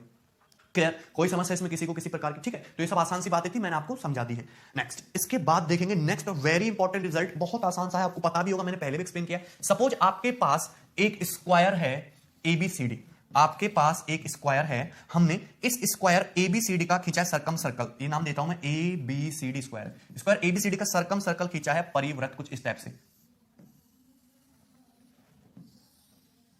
ये हो गया स्क्वायर ABCD का सर्कम सर्कल, ठीक है। इस सर्कल ठीक से खींच नहीं पा रहा यार। ओके, हमने स्क्वायर ABCD का सर्कम सर्कल खींचा। सर्कम सर्कल कहने का मतलब है एक ऐसा सर्कल जो स्क्वायर के चारों वर्टेक्स से पास होके जाए। कोई डाउट इसमें। हमने स्क्वायर की प्रत्येक side AB BC CD AD को डायमीटर मान के एक हमने सेमी सर्कल खींचा स्क्वायर की प्रत्येक साइड पे। इस पे ये BC पे भी सेमी सर्कल खींचा हमने, साइड CD पे भी सेमी सर्कल खींचने की कोशिश की है हमने, साइड AD पे भी सेमी सर्कल ये खींचने की कोशिश की है, ठीक है। इस तरीके से हमने स्क्वायर की प्रत्येक साइड पे सेमी सर्कल खींचा है। क्लियर, कोई डाउट इसमें? अब यहां पे ये जो एरिया है इसको मैंने कर दिया शेडेड। कौन सा एरिया हमने शेडेड कर दिया? हमने ये वाला एरिया जो है ये आपका शेडेड कर दिया। स्क्वायर के सरकम सर्कल और प्रत्येक सेमी सर्कल के बीच में ये जो एरिया है ये हमने शेडेड कर दिया। क्लियर है? आपके दिमाग में क्वेश्चन आ जाना चाहिए कि मैं यहां पे आपको क्या बताने की कोशिश कर रहा हूं। ये वाला आपका एरिया शेड है जो स्क्वायर के सरकम सर्कल और स्क्वायर के प्रत्येक साइड पे सेमी सर्कल खींच के ये जो बना हुआ है, ये जो एरिया है ये आपका शेडेड है। आपको इस एरिया की वैल्यू पता लगाने की ये एरिया कितना होगा। स्क्वायर की जो साइड है भाई वो है स्मॉल ए, स्क्वायर की जो साइड है वो कितनी है? स्मॉल ए। ठीक है, तो ये जो शेडेड एरिया जो है आपका, ये जो शेडेड एरिया होगा हमेशा वो स्क्वायर के एरिया के बराबर होगा, यानी कि A square. Shaded area will always be equal to square के एरिया के बराबर, यानी कि ए स्क्वायर। क्लियर है? सिंपल सी बात है, बहुत आसान सी चीज है, ये बात समझ में सबको। जो शेडेड एरिया होगा ये हमेशा आपके स्क्वायर के एरिया के बराबर होगा। कौन सा एरिया है ये? कोई भी स्क्वायर ले लो, उसका सर्कम सर्कल बना लो, स्क्वायर की प्रत्येक साइड पे सेमी सर्कल खींच दो बाहर की तरफ, तो जो एरिया ये बनेगा कॉमन सर्कम सर्कल और सेमी सर्कल्स के बीच, ये स्क्वायर के एरिया के बराबर होगा शेडेड एरिया। ठीक है, आया कहां से? ये आया कहां से? बहुत आसान सी बात, मैंने आपको थ्योरम बता रखी है कि जैसे सपोज कोई आपका राइट एंगल ट्रायंगल हो, राइट एंगल ट्रायंगल के प्रत्येक साइड पे आप सेमी सर्कल खींच दिए इस तरीके से और हाइपोटेनस पे इस तरीके से ये सेमी सर्कल खींच देंगे, तो ये जो एरिया शेडेड होता है ये किसके बराबर होता है? राइट एंगल ट्रायंगल के बराबर होता है। इसके राइट एंगल ट्रायंगल के एरिया के बराबर। सेम चीज है, यदि मैं यहां पे स्क्वायर के इस डायगोनल बीडी को मिला दूं, तो आप देख सकते हैं कि ये जो ट्रायंगल डीसीबी है, ये जो ट्रायंगल डीसीबी है ये राइट एंगल ट्रायंगल है, इसका हाइपोटेनस है बीडी। हाइपोटेनस बीडी को व्यास मान के सेमी सर्कल खींचा गया, ये देख सकते हैं बीसीडी। साइड डीसी पे सेमी सर्कल है, साइड बीसी पे सेमी सर्कल है, बीच में शेडेड एरिया। तो ये शेडेड एरिया क्या राइट एंगल ट्रायंगल डीसीबी के एरिया के बराबर नहीं होगा? ये शेडेड एरिया क्या राइट एंगल ट्रायंगल डीसीबी के बराबर नहीं होगा? बताओ मुझे, राइट एंगल ट्रायंगल डीसीबी के बराबर नहीं होगा ये शेडेड एरिया जो है? होगा बिल्कुल, वो थ्योरम है, सेम चीज है, सेम चीज। इसी तरीके से राइट एंगल ट्रायंगल डीएबी को ध्यान से देखिए, 90 डिग्री है, डीबी हाइपोटेनस है, हाइपोटेनस को डायमीटर मान के ये खींचा गया semi circle, right angle triangle के प्रत्येक साइड पे ये सेमी सर्कल खींचा गया है। क्लियर है? तो उनके बीच में जो शेडेड एरिया है, क्या ये राइट एंगल ट्रायंगल के area right angle triangle BOD के एरिया के बराबर नहीं होगा? तो टोटल शेडेड एरिया क्या होगा? This plus this plus this plus this complete square के बराबर होगा, दोनों राइट एंगल ट्रायंगल के बराबर, और कंप्लीट स्क्वायर मतलब ए स्क्वायर। क्लियर है? सिंपल सी बात है, तो ये बातें आपको पता होनी चाहिए, इस पे सवाल बन सकता है पेपर में। ठीक, ओके, आगे बढ़ेंगे। नेक्स्ट, मैंने आपको एक चीज और बता रखी है कि जैसे सपोज आपके पास एक सर्कल है, ये हो गया आपका एक सर्कल।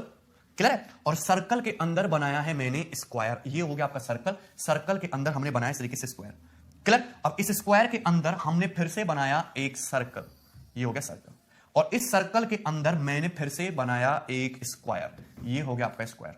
और इस स्क्वायर के अंदर मैंने फिर से बनाया एक सर्कल, और इस सर्कल के अंदर मैंने फिर से बनाया एक स्क्वायर, इस तरीके से। क्लियर है? और इस स्क्वायर के अंदर मैंने फिर से बनाया ये एक सर्कल। तो इस तरीके से ये कॉम्बिनेशन मैंने आपको बता रखा है, सर्कल के अंदर स्क्वायर, फिर उसके अंदर सर्कल, फिर उसके अंदर स्क्वायर, फिर उसके अंदर सर्कल, फिर उसके अंदर स्क्वायर। तो आप सभी लोगों को पता होना चाहिए कि कोई भी मैं एक सर्कल बना लूं और उसके अंदर स्क्वायर बना लूं, तो सर्कल के एरिया और स्क्वायर के एरिया का जो रेशियो होता है वो हमेशा पाई रेशियो 2 होता है। सर्कल के एरिया और स्क्वायर के एरिया का जो रेशियो होता है वो हमेशा पाई रेशियो 2 होता है। क्लियर है? कोई डाउट इसमें? तो मैं बात कर रहा हूं सबसे बाहर बड़े वाले सर्कल की। बड़े वाले सर्कल और उसके अंदर जो स्क्वायर बन रहा है, बड़ा वाला सर्कल और उसके अंदर जो स्क्वायर बन रहा है, उनके एरिया का जो रेशियो पाई रेशियो 2 होगा। ये बात तो सभी को पता है। उसके स्क्वायर के अंदर फिर मैंने बनाया है एक छोटे साइज का सर्कल। सर्कल का जो एरिया होगा वो रेस्पेक्टिव सर्कल जो उसके एरिया का हाफ होता जाएगा। अच्छा, पाई रेशियो 2 को यदि मैं 16 से मल्टीप्लाई करके लिख दूं तो क्या मैं 16 पाई रेशियो 32 नहीं लिख सकता? मैं मान लेता हूं कि बड़े सर्कल का एरिया 16 पाई है, तो उसके अंदर स्क्वायर का एरिया 32 है। फिर मैं स्क्वायर के अंदर भी सर्कल बनाऊंगा तो सर्कल का एरिया हाफ हो जाएगा, यानी कि 8 पाई हो जाएगा। फिर उस सर्कल के अंदर मैं फिर से छोटू स्क्वायर बनाऊंगा तो स्क्वायर का एरिया पिछले वाले स्क्वायर के एरिया का हाफ, यानी कि 16 हो जाएगा। फिर मैं उसके अंदर छोटू सर्कल बनाऊंगा तो सर्कल का एरिया हाफ, यानी कि 4 पाई हो जाएगा। फिर मैं उसके अंदर फिर से स्क्वायर बनाऊंगा तो स्क्वायर का एरिया फिर से हाफ, यानी कि 16 का हाफ, यानी कि 8 हो जाएगा। एक सर्कल और एक स्क्वायर के बीच का रेशियो हमेशा पाई रेशियो 2 है। आप देखेंगे ध्यान से, तो सर्कल का एरिया हाफ होता 16 पाई से 8 पाई, 8 पाई से 4 पाई, 4 पाई से 2 पाई। स्क्वायर का एरिया भी हाफ होता जाता है 32 से 16, 16 से 8, 8 से 4। ये कॉम्बिनेशन है, आपको पता होना चाहिए, काफी इंपॉर्टेंट है। ठीक, क्लियर? कोई समस्या इसमें किसी को? चलिए आगे बढ़ेंगे। और नेक्स्ट इंपॉर्टेंट चीज है, ध्यान से समझना, वेरी वेरी इंपॉर्टेंट। ठीक है, मोस्ट आपको सीधा स्टैंडर्ड रिजल्ट भी याद रखना है। लीफ, लीफ या मैं बोलता हूं इसको पत्ती, ठीक है, क्योंकि हम देसी है ना, पत्ती। ध्यान से समझना, सपोज आपके पास एक स्क्वायर है, ये ABCD। आपके पास एक स्क्वायर है इस तरीके से ABCD, ABCD का स्क्वायर हो गया। क्लियर? तो हमने ए को सेंटर मान के और स्क्वायर की साइड स्मॉल ए, स्क्वायर की साइड को रेडियस मान के इस तरीके से क्वार्टर सर्कल खींच दिया, ये BD। क्वार्टर सर्कल खींच दिया हमने इस तरीके से, BD खींच जाएगा। कोई समस्या इसमें किसी प्रकार की? सी को सेंटर मान के स्क्वायर की साइड को रेडियस मान के हमने इस तरीके से एक और क्वार्टर सर्कल खींच दिया इस तरीके से। तो आप देख सकते हैं कि बीच में गुलाब की पत्ती नजर आएगी। आप देखेंगे कि बीच में गुलाब की पत्ती नजर आएगी। क्लियर है? ये वाली। आपको इसका एरिया निकालना है। ये पत्ती का एरिया बीच बीच में बहुत सारे क्वेश्चंस में यूज होगा, आपको इसका डायरेक्टली रिजल्ट याद होना चाहिए। मैं क्वेश्चंस में इसका डायरेक्ट आंसर लिखा करूंगा, समझ कि नहीं, और आपको इसको याद भी रखना है। इसका एरिया कैसे निकालेंगे वो मैं अभी आपको सिखाऊंगा। आपको इस पत्ती का एरिया निकालना है, क्लियर है। चलिए, करने के तरीके बहुत सारे हो सकते हैं, मैं आपको सिंपलेस्ट इसकी अप्रोच बताऊंगा, ध्यान से समझना। सपोज ये जो क्वाड्रेंट है एडीबी क्वाड्रेंट, एडीबी क्वाड्रेंट आपको इस तरीके से दिखाई देता है, एडीबी क्वाड्रेंट इस तरीके से दिखाई देता है, ये है ए, ये है डी, ये है बी, क्लियर है। एडीबी ये क्वाड्रेंट है एडीबी। कोई समस्या इसमें किसी को? 90 डिग्री क्वाड्रेंट है ये। आपको क्वाड्रेंट दिखाई देता है सीडीबी, आपको क्वाड्रेंट इस तरीके से दिखाई देता है, ये क्वाड्रेंट है आपका, ये हो गया आपका सीडीबी, सीडीबी। अगर मैं दोनों क्वाड्रेंट के एरिया को आपस में ऐड कर दूं, ऐड कर दिया तो आप देखोगे कि जब मैंने क्वाड्रेंट के एरिया को ऐड किया तो इस क्वाड्रेंट में भी स्क्वायर का पार्ट आया है, उस क्वाड्रेंट में भी स्क्वायर का पार्ट आया है, और दोनों क्वाड्रेंट के एरिया को ऐड करके फिर मैंने इसमें से माइनस कर दिया स्क्वायर का एरिया, स्क्वायर का एरिया माइनस कर दिया। बात समझ रहे हो? स्क्वायर का एरिया माइनस कर दिया। तो आप जरा मुझे बताना कि आपकी जो पत्ती है, ये जो सुंदर पत्ती है, क्या उसका एरिया नहीं बच गया? जो सुंदर पत्ती है क्या उसका एरिया नहीं बचेगा? ध्यान से समझना, आपके पास ये क्वाड्रेंट था, आपके पास एक क्वाड्रेंट था, और मैंने इसमें स्क्वायर का एरिया माइनस कर दिया, तो जो पत्ती है उसका एरिया नहीं बचेगा। भाई इस क्वाड्रेंट का एरिया तो देखोगे ध्यान से, ये बचे, ये है एक स्क्वायर के एरिया का हाफ एडीबी, ये स्क्वायर के एरिया का हाफ एडीबी। तो मैंने ये किया, तो ये देखो स्क्वायर के एरिया का हाफ, स्क्वायर के एरिया का पूरे स्क्वायर तो आएगी, प्लस पत्ती और आएगी, तो मैंने स्क्वायर का एरिया हटा दिया तो पत्ती बच गई। ध्यान से समझना, कोई दिक्कत इसमें किसी को? सिंपल सी बात है। ये जो क्वाड्रेंट है इसकी रेडियस कितनी है? a/2। क्वाड्रेंट जो क्वाड्रेंट है उसकी रेडियस कितनी? Small a। तो क्वाड्रेंट का जो एरिया होगा सर्कल के एरिया का हाफ पाई स्क्वायर बाई 4 होगा। इस क्वाड्रेंट का जो एरिया होगा सर्कल के एरिया का 1/4 पाई स्क्वायर बाई 4 होगा, सॉरी 1/4, और स्क्वायर का जो एरिया होगा वो होगा a स्क्वायर। तो यदि आप इसको देखोगे तो π/4 π/4 π/2 हो गया, यानी कि जो मेरी पत्ती है, पत्ती का जो एरिया है π/2 a square minus a square, square का एरिया a स्क्वायर, क्लियर है? देख सकते हैं। सो π/2 -1 a स्क्वायर, ये इंपॉर्टेंट फॉर्मूला है जो आपको पता होना चाहिए पत्ती का एरिया, लीफ का एरिया कैलकुलेट करने का। π/2 -1 a स्क्वायर। यदि कोई पत्ती इस तरीके से है कि क्वार्टर सर्कल ड्रॉ किया गया और वो a साइड के किसी स्क्वायर में बंद है, तो इस पत्ती का जो क्षेत्रफल होगा वो होने वाला है π/2 -1 a स्क्वायर। कितना होगा? π/2 -1 a स्क्वायर, क्लियर है? π/2 -1 a स्क्वायर, क्लियर? सिंपल सी बात। मैं इसको सिंपलीफाई करके भी लिख सकता हूं, सभी को पता है कि पाई जो होता है, पाई कितना होता है? 22/7। अगर 22/7 रखोगे तो 22/7 से 11/7 रह जाएगा, 11/7 -1। इसी चीज को मैं ऐसे लिख सकता हूं कि पत्ती का एरिया होगा 4/7 a स्क्वायर। पत्ती का जो एरिया होगा वो कितना होगा? 4/7 a स्क्वायर। पत्ती का area will be equal to 4/7 a square, clear है? सिंपल सी बात है, बहुत आसान है, ठीक है। चलिए आगे बढ़ेंगे और एक और चीज समझेंगे ध्यान से, ठीक है। सपोज आपके पास एक स्क्वायर है, एक वर्ग बनाया, और ये चीज इंपॉर्टेंट है, आपके पास है एक स्क्वायर, मैंने इस तरीके से बनाया है ABCD, एक वर्ग है जिसकी साइड जो है भाई वो है स्मॉल a। स्क्वायर की साइड कितनी है? Small a। सो यहां से यहां तक ये कितना? स्मॉल a, क्लियर है? कोई समस्या इसमें? मैंने स्क्वायर की साइड AB को डायमीटर मान के इस तरीके से एक सेमी सर्कल खींच दिया। स्क्वायर की साइड AB को डायमीटर मान के इस तरीके से सेमी सर्कल खींच दिया, अर्धवृत्त खींचेगा इस तरीके से, खींचेगा इस तरीके से। मैंने स्क्वायर की साइड CD को सेमी सर्कल मान के इस तरीके से एक अर्धवृत्त खींच दिया इस तरीके से। कोई दिक्कत इसमें किसी को? तो मुझे बताना क्या ये जो पॉइंट P है ये स्क्वायर के हाफ पार्ट पे होगा कि नहीं? मतलब ये जो डिस्टेंस है ये आपकी a/2 होगी a/2। ये डिस्टेंस कितनी होगी? आपकी a/2 होगी, स्क्वायर की साइड का हाफ। देखिए दोनों सेमी सर्कल्स की जो रेडियस है वो a/2 होगी, क्लियर है कि नहीं?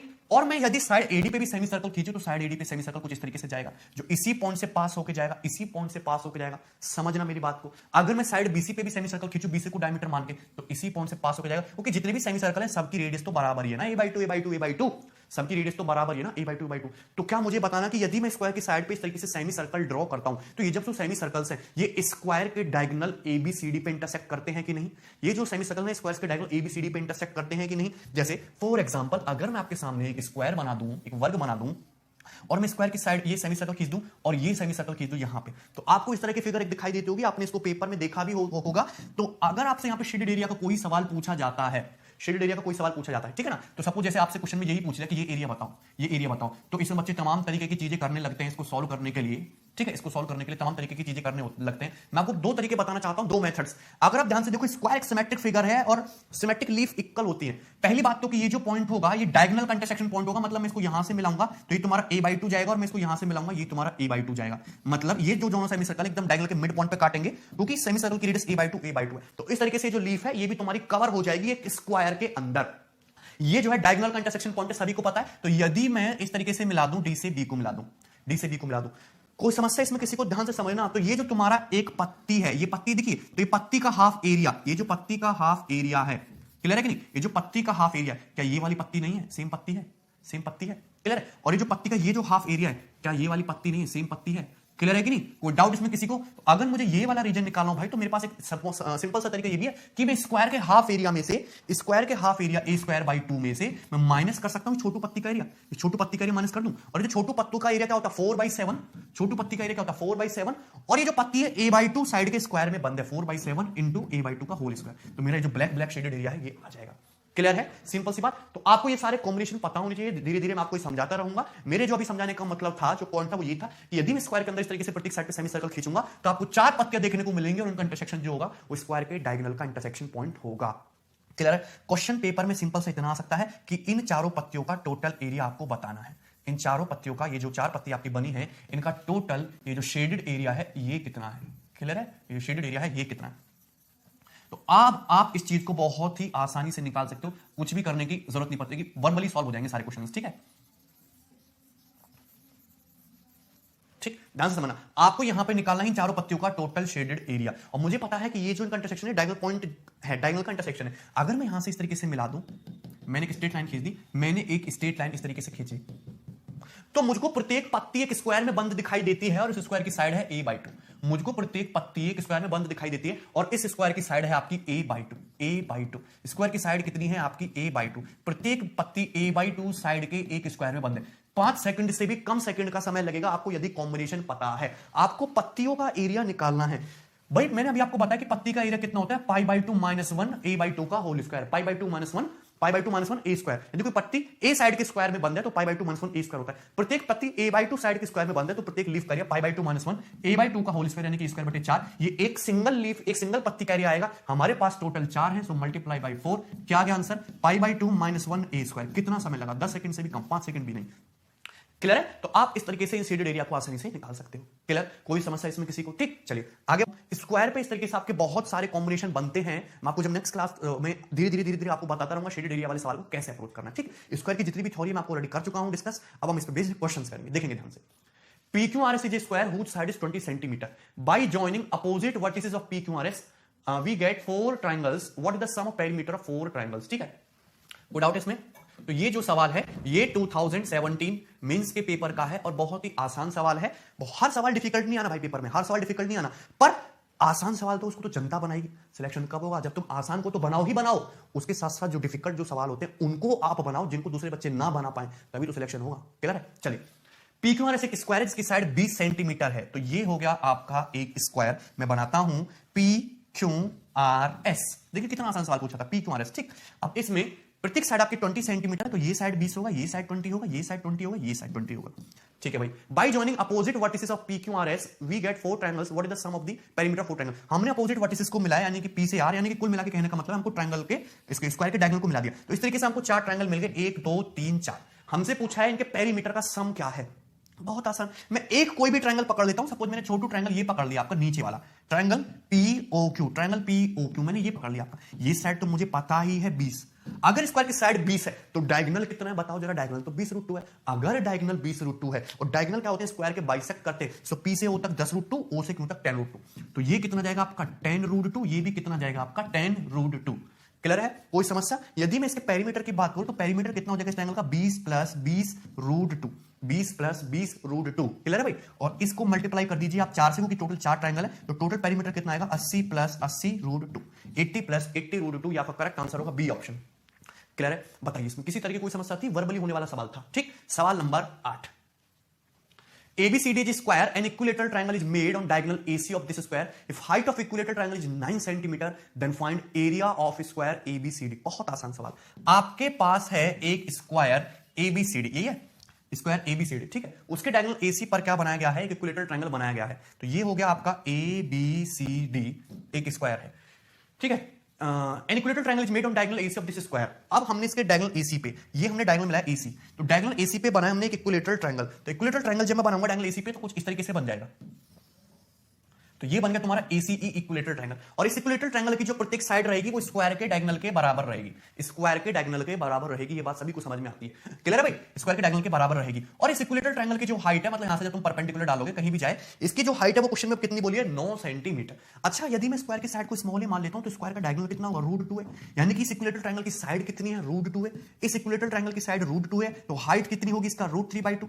हाइट कितनी होगी भाई? इक्विलेटरल ट्रायंगल की हाइट क्या होती है? साइड का √3/2। क्वेश्चन में बोला कितना है? 9 सेंटीमीटर। तो स्क्वायर की साइड यहां से कितनी आ जाएगी? 18/√6। 18/√6। ये स्क्वायर की साइड स्मॉल है, आ गया 18/√6। आपसे साइड पूछी जाती तो ये आंसर होता। आपसे पूछा है स्क्वायर का एरिया, तो स्क्वायर का एरिया क्या होता है? ए स्क्वायर, यानी कि 18 इंटू 18/√6 का स्क्वायर, यानी कि 6। तो 6 तिया 18 यानी कि 54। 18 तिया 54, 54। तो आपका आंसर क्या आ जाएगा? 54। क्लियर है? कोई समस्या किसमें इसमें किसी को? तो ये आ जाएगा आपका स्क्वायर का एरिया 54। एक लाइन का सवाल था, ठीक है। चलिए सवाल number 9। The length of the diagonal of a square is 9√2 centimeter. The square is reshaped to form a triangle.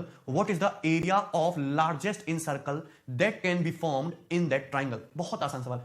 एक स्क्वायर का डायगोनल 9√2 है। अगर स्क्वायर का डायगोनल, जैसे ये स्क्वायर है, स्क्वायर का ये डायगोनल 9√2 सेंटीमीटर है भाई। अगर स्क्वायर का डायगोनल 9√2 सेंटीमीटर है तो मुझे पता है स्क्वायर की साइड क्या 9 सेंटीमीटर नहीं होगी? स्क्वायर की साइड कितनी होगी? 9 सेंटीमीटर। अब इस स्क्वायर को रीशेप्ड कर दिया ट्रायंगल के फॉर्म में, इस स्क्वायर को तोड़ मरोड़ के बना दिया triangle. What is the area of largest in circle that can be formed in that triangle? तो उसमें लार्जेस्ट इन सर्कल जो फॉर्म हो सकता है उसका एरिया कितना होगा जो लार्जेस्ट इन सर्कल उस ट्रायंगल में बना सकते हैं।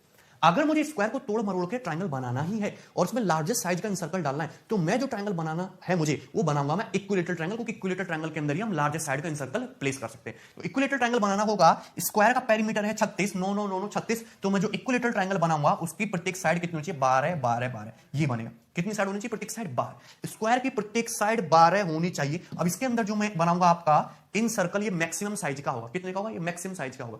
अगर स्क्वायर इक्विलेटरल ट्रायंगल की साइड 12 है तो इन रेडियस फिर कितना होगा आपका?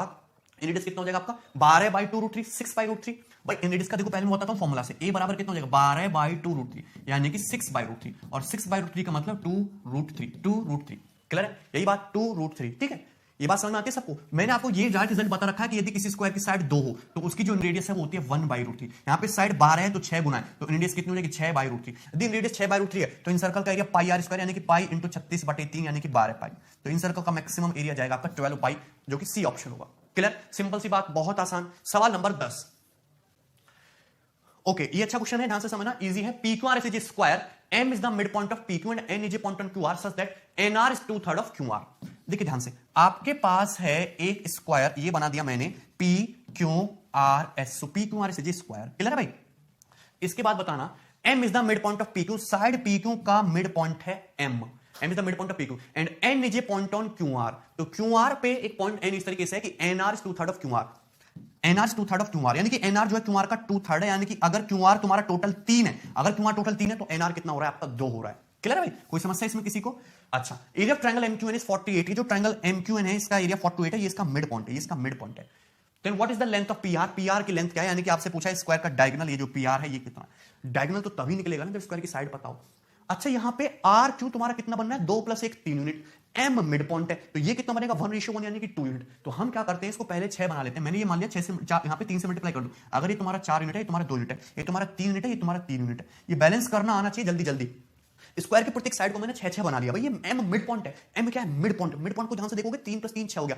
अब आर एन जो है क्यूआर का तुम्हारा कितना होना चाहिए? 2/3 होना चाहिए। 2/3 तो मैंने 6 मान लिया, तो 6 का 2/3 देखिए 4 हो गया, 2 हो गया, इजीली हो गया। तो अगर ये तुम्हारा 3x है तो ये तुम्हारा 3x होगा, ये 2x होगा, 4x होगा। क्लियर है भाई? स्क्वायर की साइड कितनी होगी? 6x। ट्रायंगल M2N का एरिया आपको निकालना है, सो 1/2 बेस 3x हाइट 2x बराबर है 48 48 के। कि 2 से आपका 2 कट जाएगा, x² बराबर 16 3 48 और x बराबर कितना आ जाएगा? 4।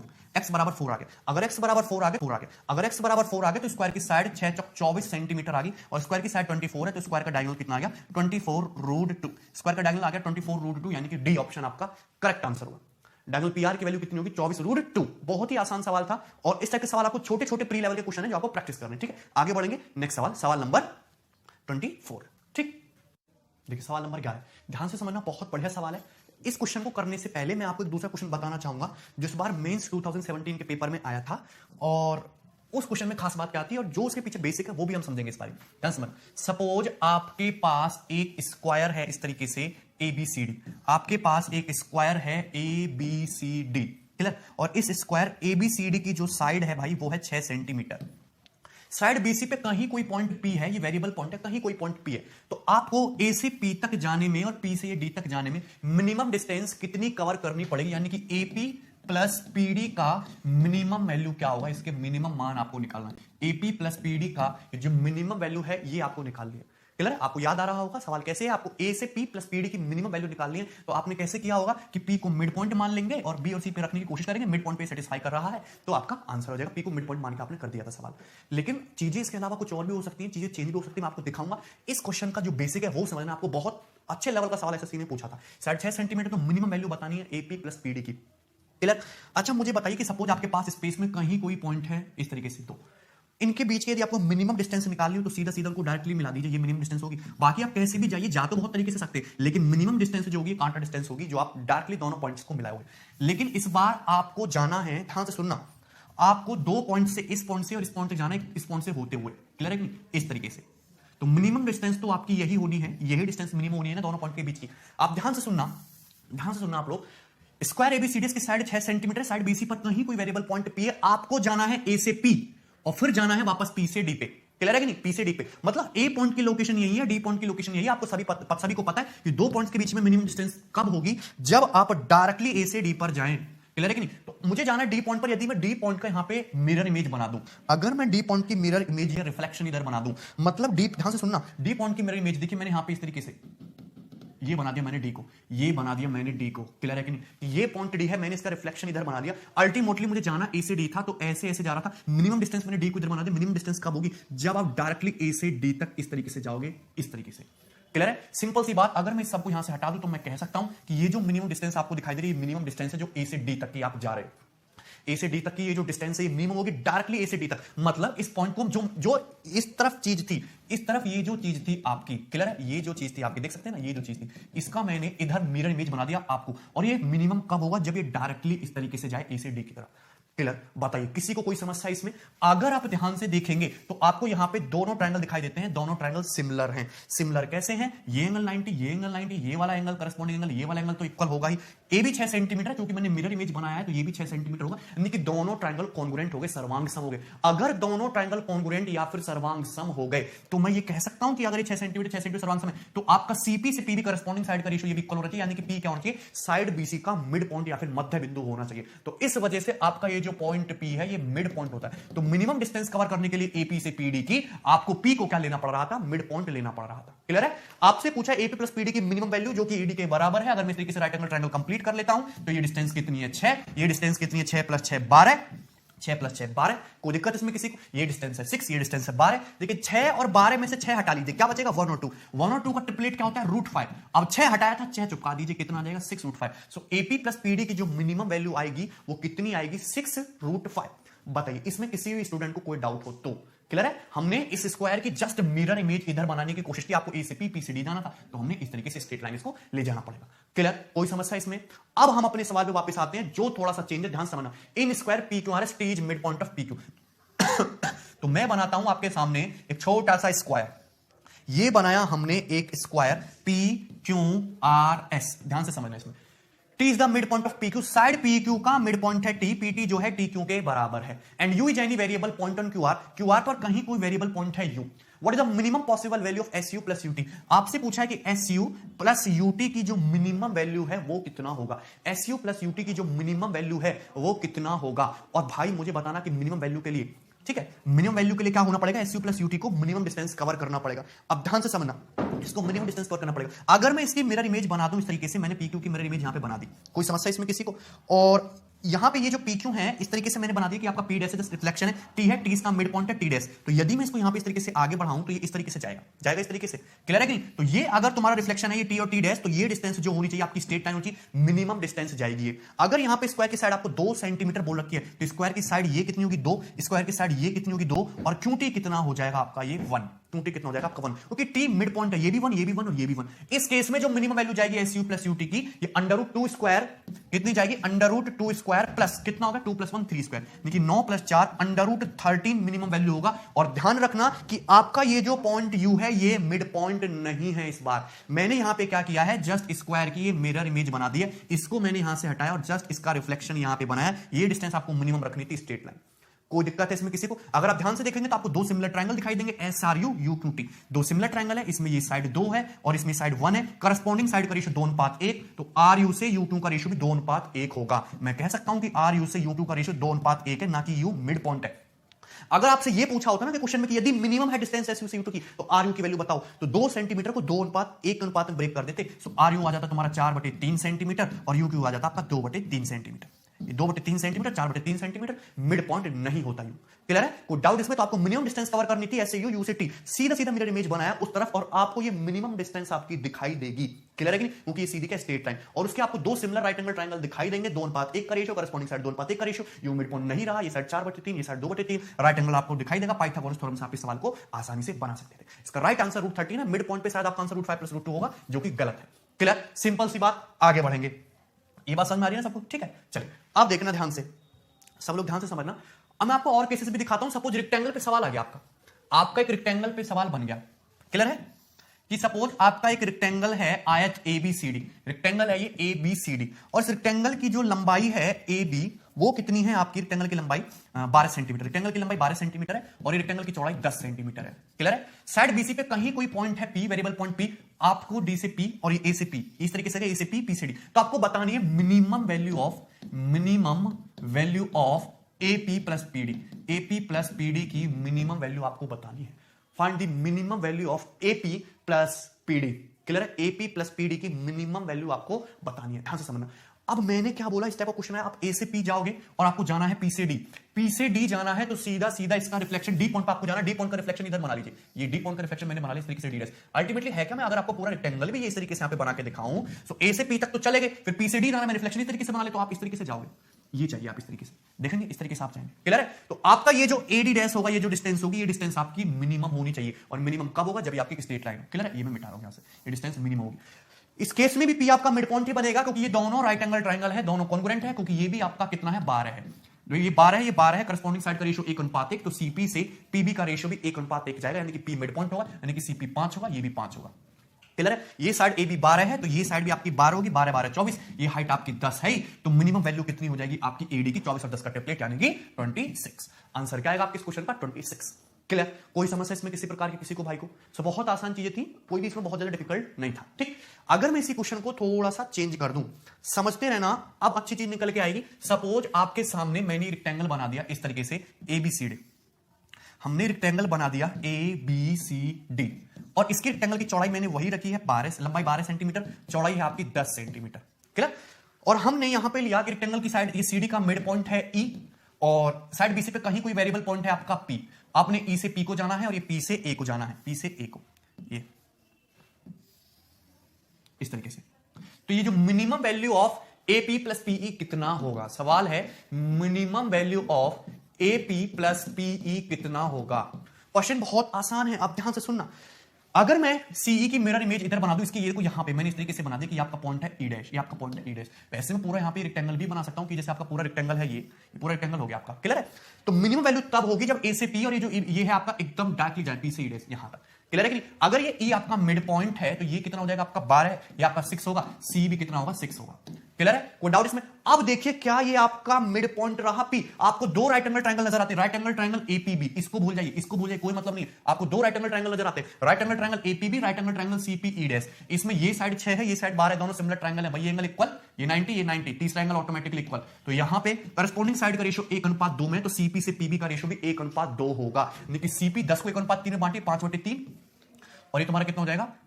5/3, और ये कितना हो जाएगा आपका? 10 को 3 की वैल्यू 10 हो जाएगी, तो 1 की वैल्यू कितना हो जाएगी? 10/3, और ये कितना हो जाएगा आपका? 20/3, 10/3 और 20/3। कोई डाउट इसमें किसी को? तो CP की वैल्यू, यदि आपसे मिनिमम वैल्यू पर CP पूछा जाता तो CP 10/3 होता, और आपसे PB पूछा जाता तो PB 20/3 होता। यदि आपका AP प्लस ये जो PE है ये हमें मिनिमम रखना है, तो ये 10/3, ये 20/3 आया कहां से? मैंने आपको बता दिया।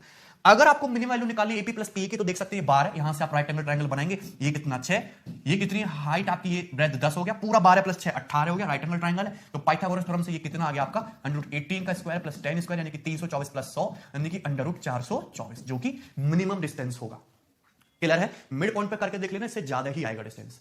क्लियर? बताओ मुझे किसी तरह की कोई समस्या इसमें किसी भाई को? ठीक, चीजें अच्छी है, आगे बढ़ेंगे। अब मोस्ट इंपॉर्टेंट और जो आपको सवाल थोड़ा सा डिफिकल्ट भी लग सकता है, ये अगर क्वेश्चन में आएगा, मैंने सपोज एक ट्रेपेजियम पे सवाल बनाने की कोशिश की, ट्रेपेजियम पे। ट्रेपेजियम है सपोज इस तरीके से आपका ये हो गया,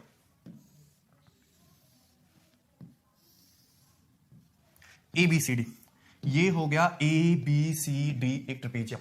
इसमें ये दोनों साइड क्या है आपकी पैरेलल है, दिखाई दे रही है। अब इस साइड की वैल्यू जो है वो भाई है, ये है आपकी 12 सेंटीमीटर, देख सकते हैं। ये एंगल आपको 90 डिग्री का गिवन है, ये समझ लेंगे आप। ये है आपका 9 सेंटीमीटर, क्लियर है।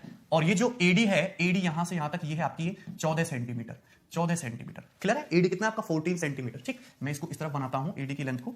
AD जो है यहां से यहां तक की टोटल डिस्टेंस, ये दोनों पैरेलल लाइन के बीच की दूरी ये 14 सेंटीमीटर है, क्लियर।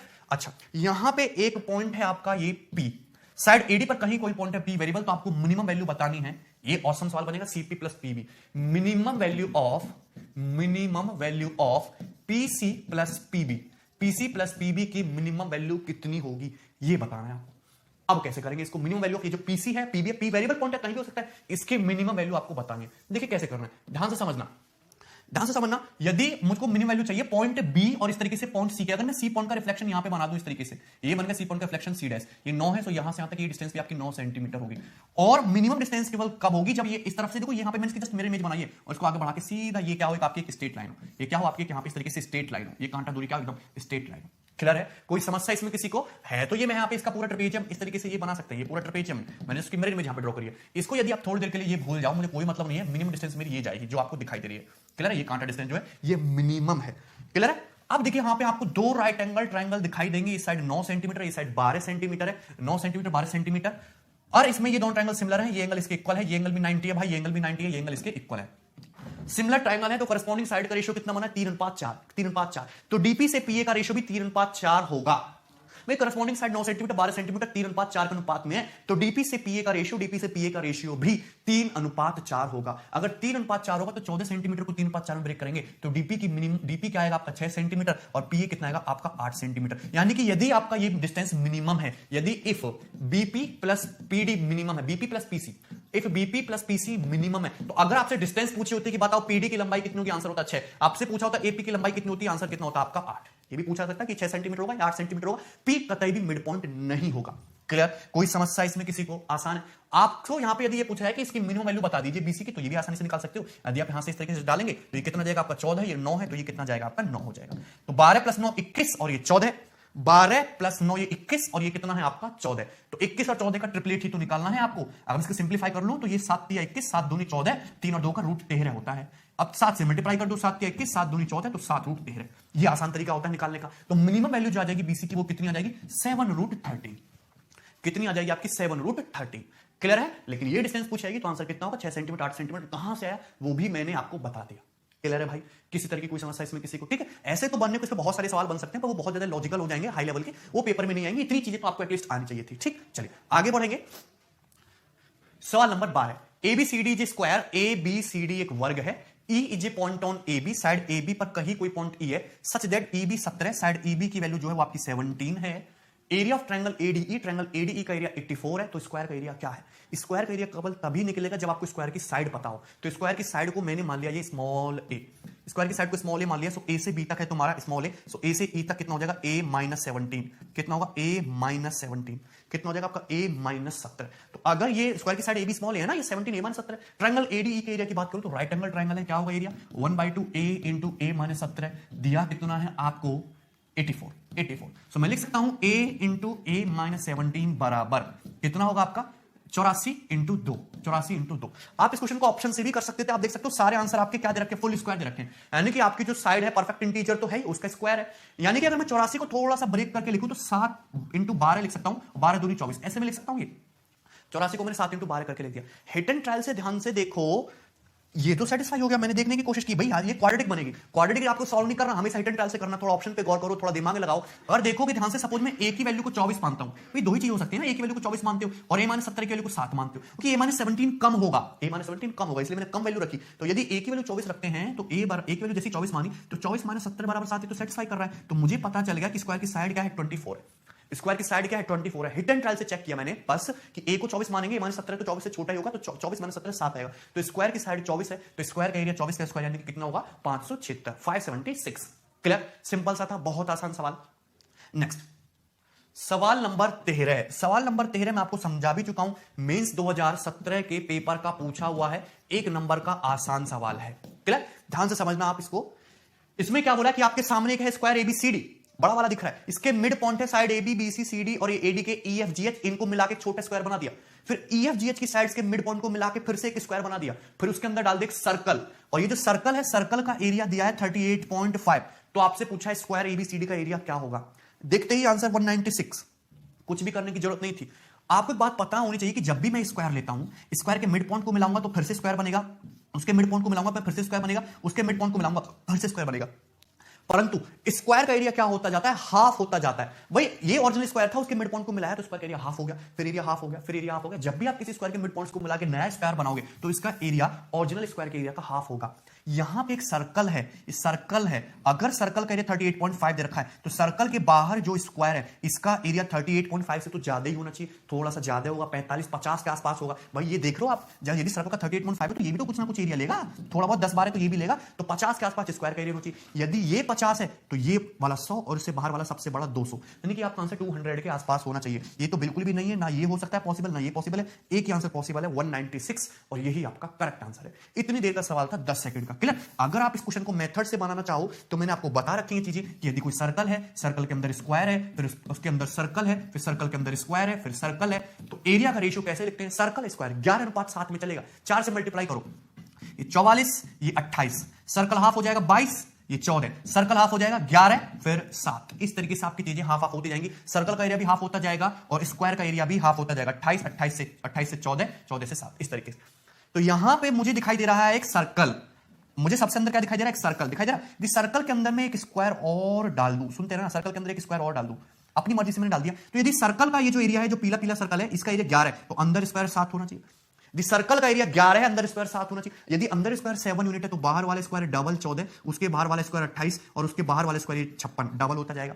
क्लियर है? मुझे सर्कल का एरिया कितना दिया गया क्वेश्चन में, 38.5, तो कहने का मतलब है 11 यूनिट। सर्कल का एरिया तो 11 है ना, तो 11 यूनिट के लिए 38.5 दी गई है, तो 1 यूनिट के लिए कितनी होगी, 3.5, 1 यूनिट के लिए 3.5 सेंटीमीटर स्क्वायर। आपसे पूछा स्क्वायर एबीसीडी का एरिया, यानी कि 56 यूनिट के लिए पूछी है, सो आंसर 56 इंटू 3.5 यानी कि 7/2, 28 इंटू 7 यानी कि कितना, 196 सेंटीमीटर स्क्वायर। ये होगा आपके स्क्वायर एबीसीडी का एरिया। बी ऑप्शन आपका करेक्ट आंसर होगा। क्लियर? कोई समस्या इसमें किसी को? सो बहुत आसान सवाल है, देखेंगे सवाल number 14। Okay, 4 horses are tethered at 4 corners of a square plot of side 14 meter so that the adjacent horses can just reach one another. There is a small circular pond of area 20 meter square at the center. Find the ungrazed area. देखिए बहुत आसान सवाल है, इसमें कुछ भी नहीं है। आपके पास एक स्क्वायर है, एक वर्ग है जिसकी प्रत्येक भुजा आपकी 14 मीटर है। स्क्वायर फील्ड है, इसकी प्रत्येक साइड 14 मीटर। अब इसके चारों corner A B C D पे 4 हॉर्सेस, 4 घोड़े बंधे हुए हैं। ठीक है, adjacent horses can just reach one another, और एडजेसेंट हॉर्सेस जो है एक दूसरे को जस्ट रीच कर सकते हैं, मतलब घोड़े बंधे हुए हैं। अगर हमारा 14 सेंटीमीटर है तो अगर घोड़े इस तरीके से प्रत्येक कॉर्नर पे बंधे हुए हैं तो घोड़े कितना हिस्सा खा जाएंगे और वो एक दूसरे तक रीच भी कर पाएंगे। मतलब इस तरीके से क्या होगा, एक क्वाड्रेंट बनेंगे ये 4। समझने चीज को ध्यान से, मतलब अगर ये तुम्हारा 7 मीटर होना चाहिए तो ये भी आपका 7 मीटर होना चाहिए। मतलब प्रत्येक घोड़ा 7 मीटर की रेंज में, जो ये जो 7 मीटर की रेडियस में जो आपका क्वार्टर सर्कल आएगा, इतना एरिया घोड़ा घास खा लेगा। एक दूसरे तक जस्ट रीच कर रहे हैं, तो जस्ट रीच करने का मतलब यहाँ पे एक दूसरे को जस्ट रीच कर लेंगे घोड़े। आप समझते हैं इस बात का मतलब? तो ये होगा आपका यहाँ पे कॉन्फिगरेशन की प्रत्येक घोड़ा क्या करेगा, एक दूसरे को जस्ट रीच कर रहा है। तो घोड़ा जैसे यहाँ पे बंधा हुआ है पॉइंट ए से, पूरा ये 14 मीटर का स्क्वायर है, तो एक दूसरे को रीच कर रहे हैं। तो ये घोड़ा इसके एडजेसेंट ये वाला और ये वाला यहाँ पे इतने एरिया को ये खा लेंगे, चर लेंगे। क्लियर है? इसके बीच में एक तालाब भी है यहाँ पे, जिस तालाब का एरिया 20 मीटर स्क्वायर, ये बोला है। ठीक है, फाइंड द अनग्रेज्ड एरिया, आपसे अनग्रेज्ड एरिया पूछा है, मतलब ये एरिया पूछा है जिसको घोड़े चर नहीं सकते, ये वाला एरिया आपसे पूछा है। तो यहां पे तो घोड़े जा नहीं सकते, तो बहुत आसान सवाल है। यदि मैं स्क्वायर के एरिया में से, स्क्वायर की साइड है 14, तो स्क्वायर का एरिया कितना होगा, 14 का स्क्वायर यानी कि 196, कितना होगा 196। इन चारों क्वार्टर सर्कल 1 2 3 4 क्वार्टर सर्कल है, मतलब सर्कल के 1/4 हिस्से, तो 4 क्वार्टर सर्कल मिलकर कंप्लीट एक सर्कल ही बना देंगे, कंप्लीट एक वृत्त ही बन जाएगा। और उस वृत्त की रेडियस कितनी होगी, 7 मीटर होगी। उस सर्कल की जो रेडियस होगी वो कितनी होगी, 7 मीटर। आपको ये बात, सर्कल का एरिया का फॉर्मूला सभी को पता है, pi R square, pi two 7 square. मेरी बात ध्यान रखना कि यदि किसी सर्कल की रेडियस 7 हो, यदि किसी सर्कल की रेडियस 7 हो, तो सर्कल का एरिया हमेशा 154 आता है। ये बात याद रखना, बहुत बीच बीच में डायरेक्ट आपको रिजल्ट लिखना है, ये फॉर्मूले वगैरह बार बार नहीं लिखने, पाई आर स्क्वायर। अगर किसी सर्कल की रेडियस 7 है तो उसका एरिया हमेशा 154 होगा। क्लियर है? तो यहां पे एक 4 क्वार्टर सर्कल मिलकर कंप्लीट सर्कल बनाते हैं जिसकी रेडियस है 7 और सर्कल का एरिया 154। तो मैंने स्क्वायर के एरिया में से माइनस कर दें चारों क्वार्टर सर्कल का एरिया और माइनस करना पड़ेगा इस पॉन्ड तालाब का एरिया। माइनस करना पड़ेगा तो कितना बचेगा? 6 में 4 के 2, 9 में से 5 के 4, 42 माइनस 20 यानी कि 22 मीटर स्क्वायर होगा अनग्रेज्ड एरिया, जिसे घोड़े नहीं चढ़ पाएंगे। फर्स्ट ऑप्शन आपका करेक्ट आंसर होगा। क्लियर? कोई समस्या इसमें किसी प्रकार की? सो बहुत आसान सवाल था। यस, सवाल नंबर 15 और ये क्वेश्चन थोड़ा अच्छा है, ध्यान से समझना। फाइंड शेडेड एरिया, आपसे शेडेड एरिया पूछा, कुछ नहीं दिया। देखिए पहली बात, आपके पास है एक स्क्वायर, एक वर्ग, आपको दिख रहा है यहां पे एक स्क्वायर, स्क्वायर के अंदर बना हुआ है एक सर्कल, दिखा सबको, उस सर्कल के अंदर फिर से बना हुआ है एक स्क्वायर, और उन स्क्वायर और सर्कल के बीच में ये येलो येलो कलर का जो है ये एरिया शेडेड है। बाहर वाला जो स्क्वायर है उसके इस तरीके से ये दो एक्सिस खींची गई है, देखो 90 डिग्री का एंगल है, मिड पॉइंट से एक्सिस खींची गई है। भाई ये जो सर्कल इसको यहां पे मिड पॉइंट पे टच करेगा, ये कहां पे टच करेगा? यहां पे मिड पॉइंट पे टच करेगा, ये मिड पॉइंट पे टच करेगा, ये मिड पॉइंट पे टच करेगा, ये भी मिड पॉइंट पे टच करेगा। तो इस तरीके के एक्सिस हैं, आपको कहां पे मिलेंगे? यहां पे मिलेंगी 90 डिग्री के एंगल पे। क्लियर है? कोई डाउट? एक अनदर सर्कल खींचा गया यहां पे, ये देखो आप एक दूसरा सर्कल आप देख सकते हो, दिखाता हूं मैं आपको, एक और सर्कल खींचा गया यहां पे, छोटू सा सर्कल, देखिए इस तरीके से, जो बड़े सर्कल को इंटरनली टच कर रहा है यहां पे इस पॉइंट पे, और इस सर्कल का जो डायमीटर है वो ये एक्सिस है, डायमीटर जो है वो ये वाली एक्सिस है, दिख रहा है आपको? डायमीटर जो है वो ये वाली एक्सिस है। तो आपसे पूछा है कि शेडेड रीजन की वैल्यू क्या है? शेडेड रीजन की वैल्यू क्या है? सवाल को समझना बहुत जरूरी होता है। सॉल्व करने से पहले आपके सामने एक बड़ा स्क्वायर है, बड़े स्क्वायर के अंदर डाला गया सर्कल। अब ये जो सर्कल है स्क्वायर को कहां पे टच करेगा? स्क्वायर को मिड पॉइंट पे टच करेगा, ये मिड पॉइंट होगा, ये मिड पॉइंट जाएगा, ये मिड पॉइंट जाएगा और ये मिड पॉइंट जाएगा, ये सारे मिड पॉइंट होंगे। अगर आप इस तरीके से मिलाओगे मिड पॉइंट्स को तो परपेंडिकुलर एक्सिस यहां पे 90 डिग्री के एंगल पे काटेंगी। सर्कल बना हुआ है, सर्कल के अंदर फिर से स्क्वायर डाला है, उनके बीच के एरिया को शेडेड किया है। एक छोटू सर्कल डाला है जो बड़े वाले सर्कल को यहां पे इस पॉइंट पे इंटरनली टच कर रहा है, छोटू सर्कल का जो डायमीटर है वो इसी एक्सिस पे है।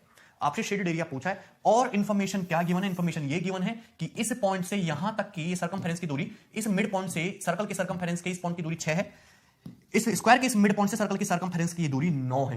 क्लियर है? चलिए, तो सबसे पहले मैं फोकस करता हूं कि यदि मैं यहां से यहां तक की इस डिस्टेंस को सपोज क्या मान लेता हूं? स्मॉल ए मान लेता हूं। क्या मान लेता हूं? स्मॉल ए। क्या मान लेता हूं? स्मॉल ए।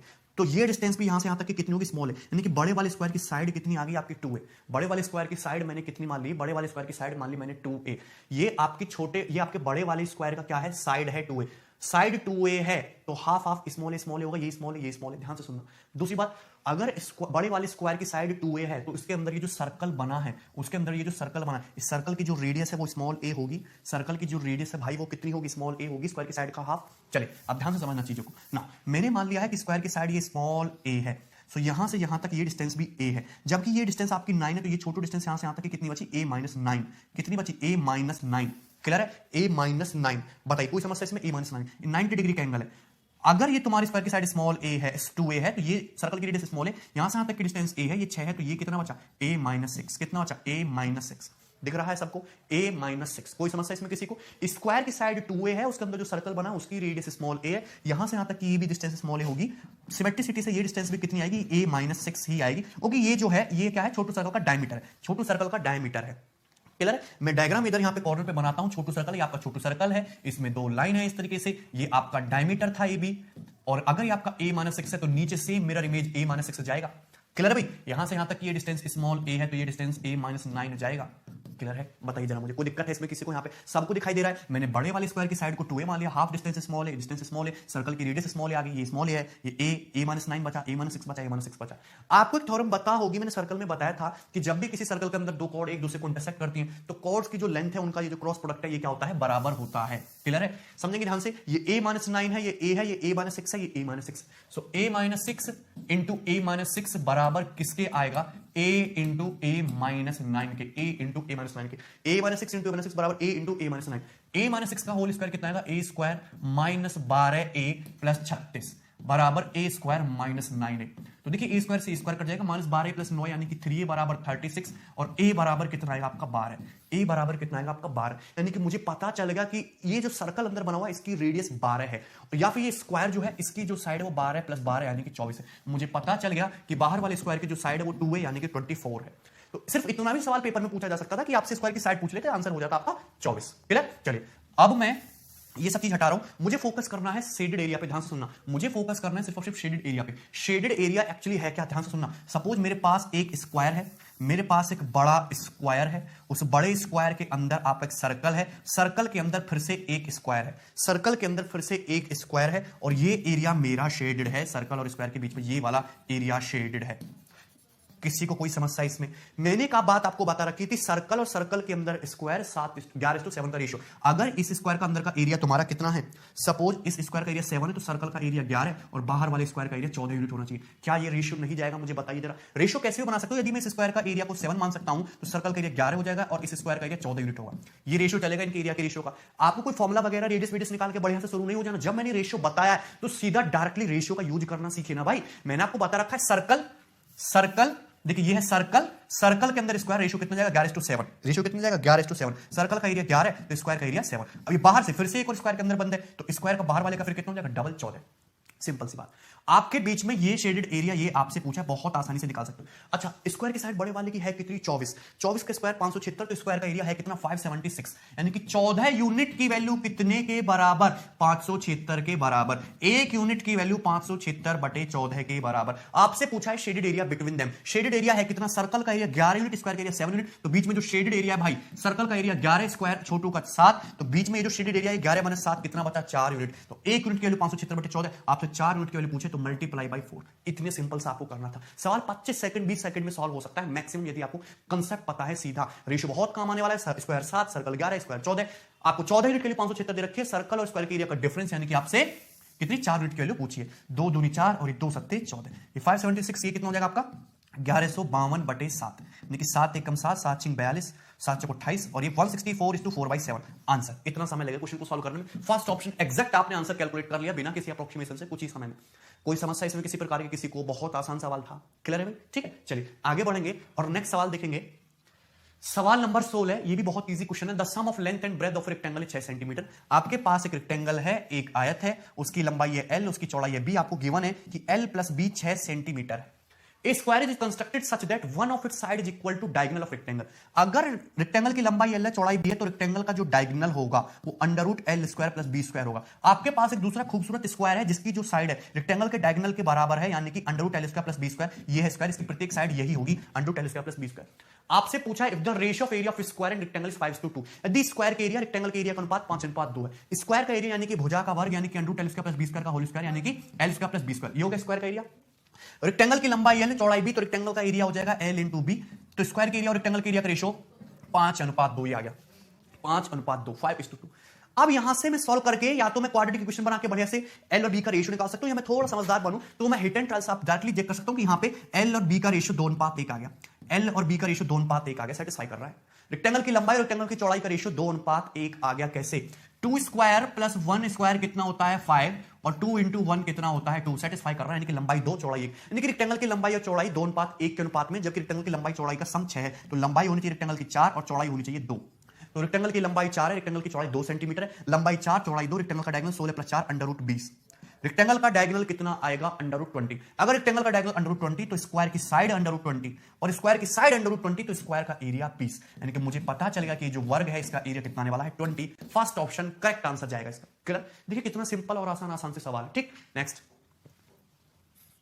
ओके, तो ये है सवाल नंबर 17। इसके बाद हम क्वेश्चन जो है वो कल कंटिन्यू करेंगे। ठीक है, अब इसमें काफी सारे सवाल रह गए हैं। स्क्वायर में ही ज्यादा डिटेल में कंसेप्ट था, मैंने आपको बहुत प्यार से समझाया।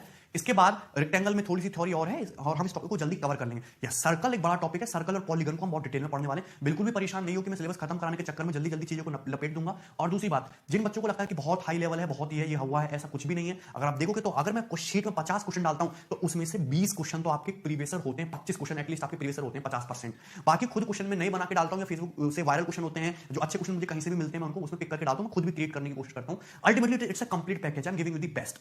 अगर आपको ये चीज समझ में आती है तो आप बहुत सही जा रहे हो, अदरवाइज कुछ हार्मोन्स की कमी है आपके अंदर। ठीक, चलिए मिलेंगे कल।